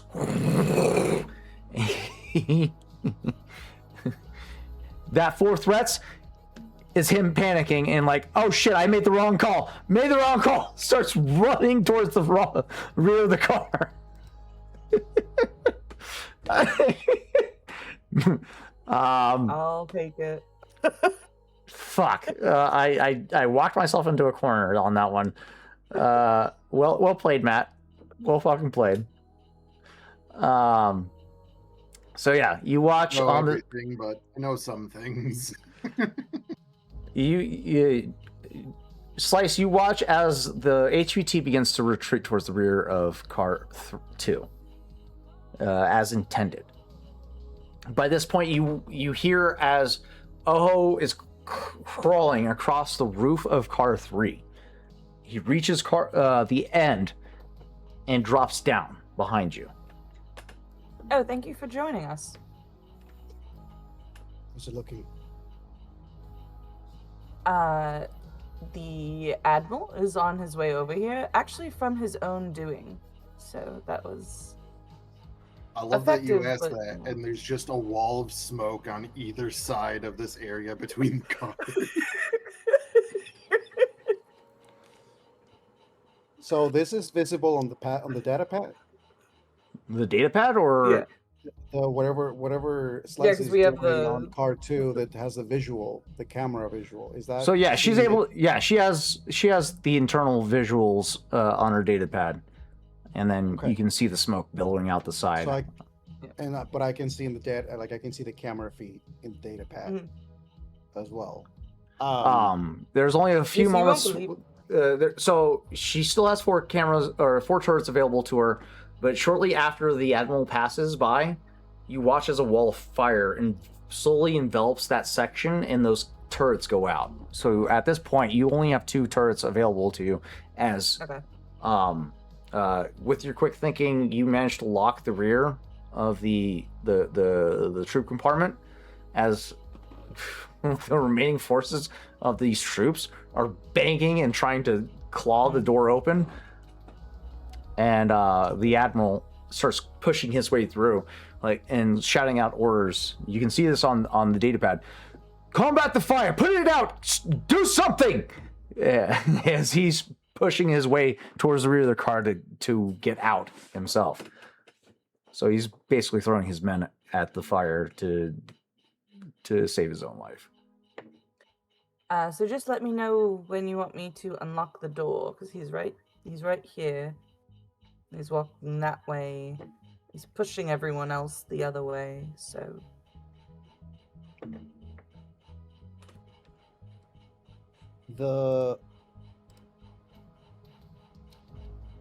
Matt, help me out here, because the ventilation has been open, so the pressurized air is different now. It's trying to equalize, but Correct. it's, but we're not On really the worried about pressurization on something like a train car, though. Well, I'm not. I'm more concerned about like the level of the suction of when the door between when we open it. that one where we are, when we open that one to try to grab it, him. As far as we can sort of estimate here, because the windows are already open to the outside, as best as it can, the air pressure should be attempting to equalize as much as it can. The shift would be very minimal. Yeah. Yeah. So, Like, So we want to you're good- open it and then immediately close. Which was the plan anyway. yeah, that's always been the plan. I think Open door, at that yoink point, guy, close the door. yeah, I think at that point, Ojo is just basically like he places himself in a good position, looks at Raw, tells him, "Be ready," as he draws his saber on one hand, ignites it. For Slice, what you actually see is you see this man taking out this like cylinder looking thing in his hand, and then seems to try to seems to press it, and instead of like seeing the typical lightsaber like beam of light, you just see like this like Shimmer. There's a displacement of translucent, sort of like as if there is something there that has emerged from it, but it's not visible. Like it's almost like it's got to be like thermal waves. like when a there's mirage, you know, air on that the typical bottom. like thing. And so basically, it's an invisible. Like the blade itself is the lightsaber blade is an. Imagine, if you will, the Predator. What is that? Doesn't say anything. Looks at Rawl. Basically says, "I retrieve. You help me close the door. We decouple. Yes."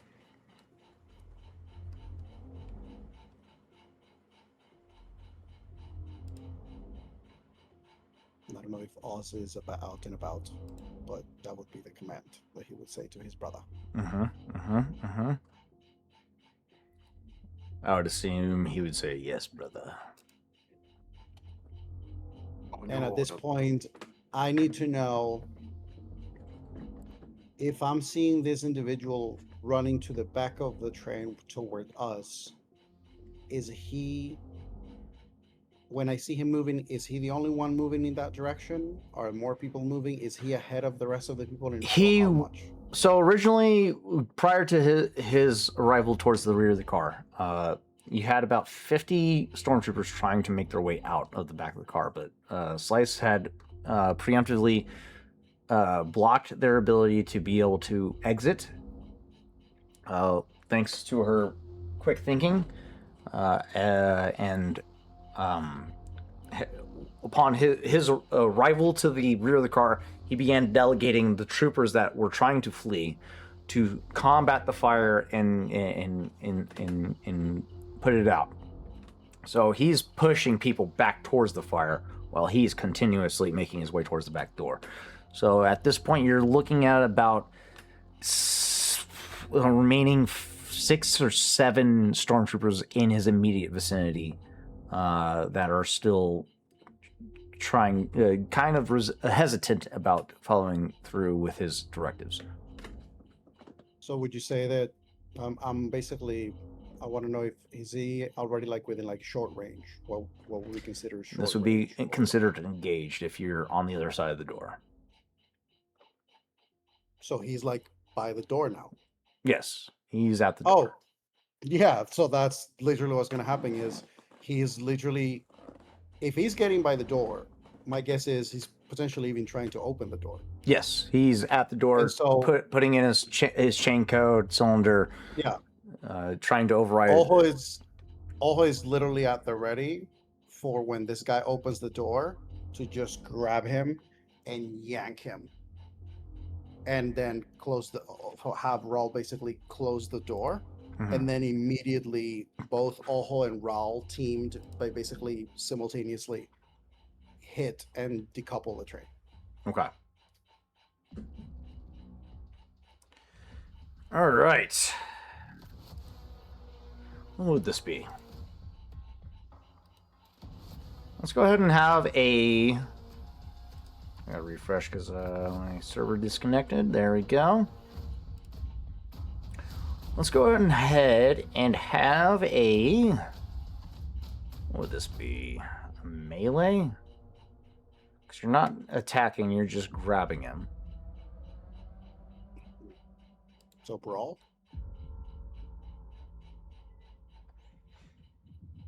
See if I'm grabbing him. Let's do his weapon. Yeah, let's do a brawl check. Okay. Difficulty average. Am I helping by unlocking the door? Probably not. But... You know what? I mean, that's the guy's good. literally opening it, no? That's a good Oh, point. it's locked right now. No, I'm She's controlling it, so yeah, this would be a surprise opportunity. I'll give you 2 boost die to the check because this is a surprise strike. While the roll's happening, just like to reinforce that, if you're struggling to unlock and open a door, and then the door opens, that's surprising, yeah. Because you're not expecting it to be open, and then you go, oh, it's open, and there's 2 very menacing individuals grabbing me. Yeah, and just for the record, as soon as they shut the door behind him, I am locking the door immediately. Like, it's just immediate, like, button. Yeah. The way that I see this, it's like a tic-tac-toe kind of pass of like the door. We give the signal to Slice. Slice unlocks the door.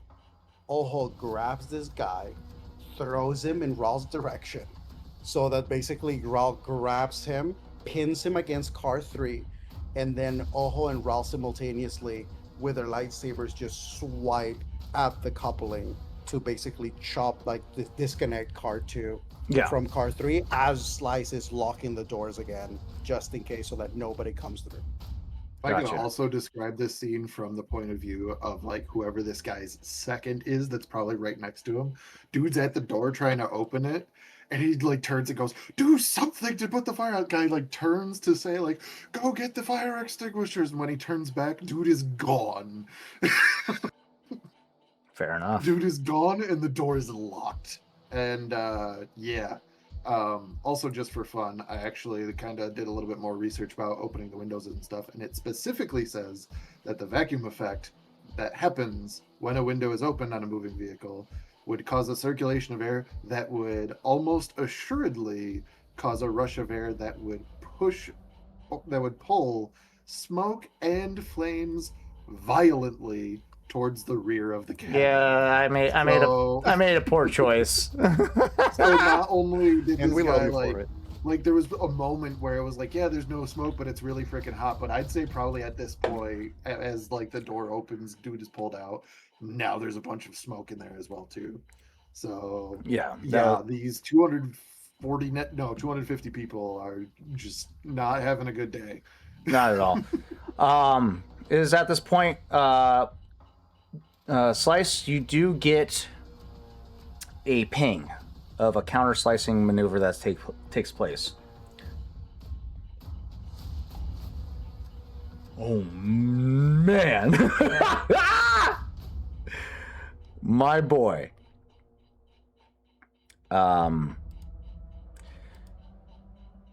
apparently he is successful in reestablishing communications. Oh no. Which Can I use kind? defensive slicing right now? That was calculated into the check. That's why he rolled against 4 challenges and 1 difficulty. This is the Slicer droid who just combated your takeover of the communications after everything went down.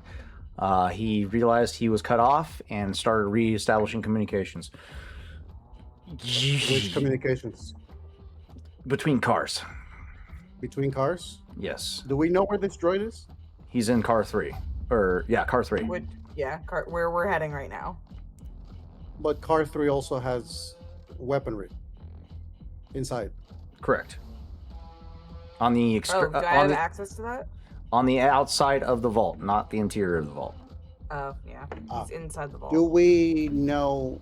I believe that I asked this question before, but the question was, are there security people in car 3 besides the slicer? Yes, there's a security detail of 3 on each side of the vault. So 6 people total. Yeah, I believe that was the number before said. Yes. So we need to threaten this guy, not kill him. He will. I mean, No. You got to work fast because now the droid is actively connected to the communications, and that means Dark Troopers are now back in play. However, they have been delayed. So, that being said, we are at the 4-hour mark. Is there any other preparations before we end tonight's episode and begin I mean, preparations for none next that week? are going to be used today. Yeah. There are decisions to be made. Yes. I think this is a perfect cliffhanger to end tonight's episode on, as Slice, you get the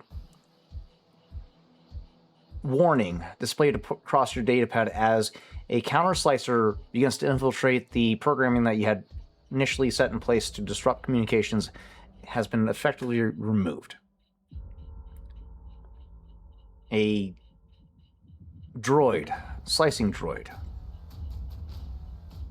Your now designated adversary has identified a threat and is actively working against you at this time.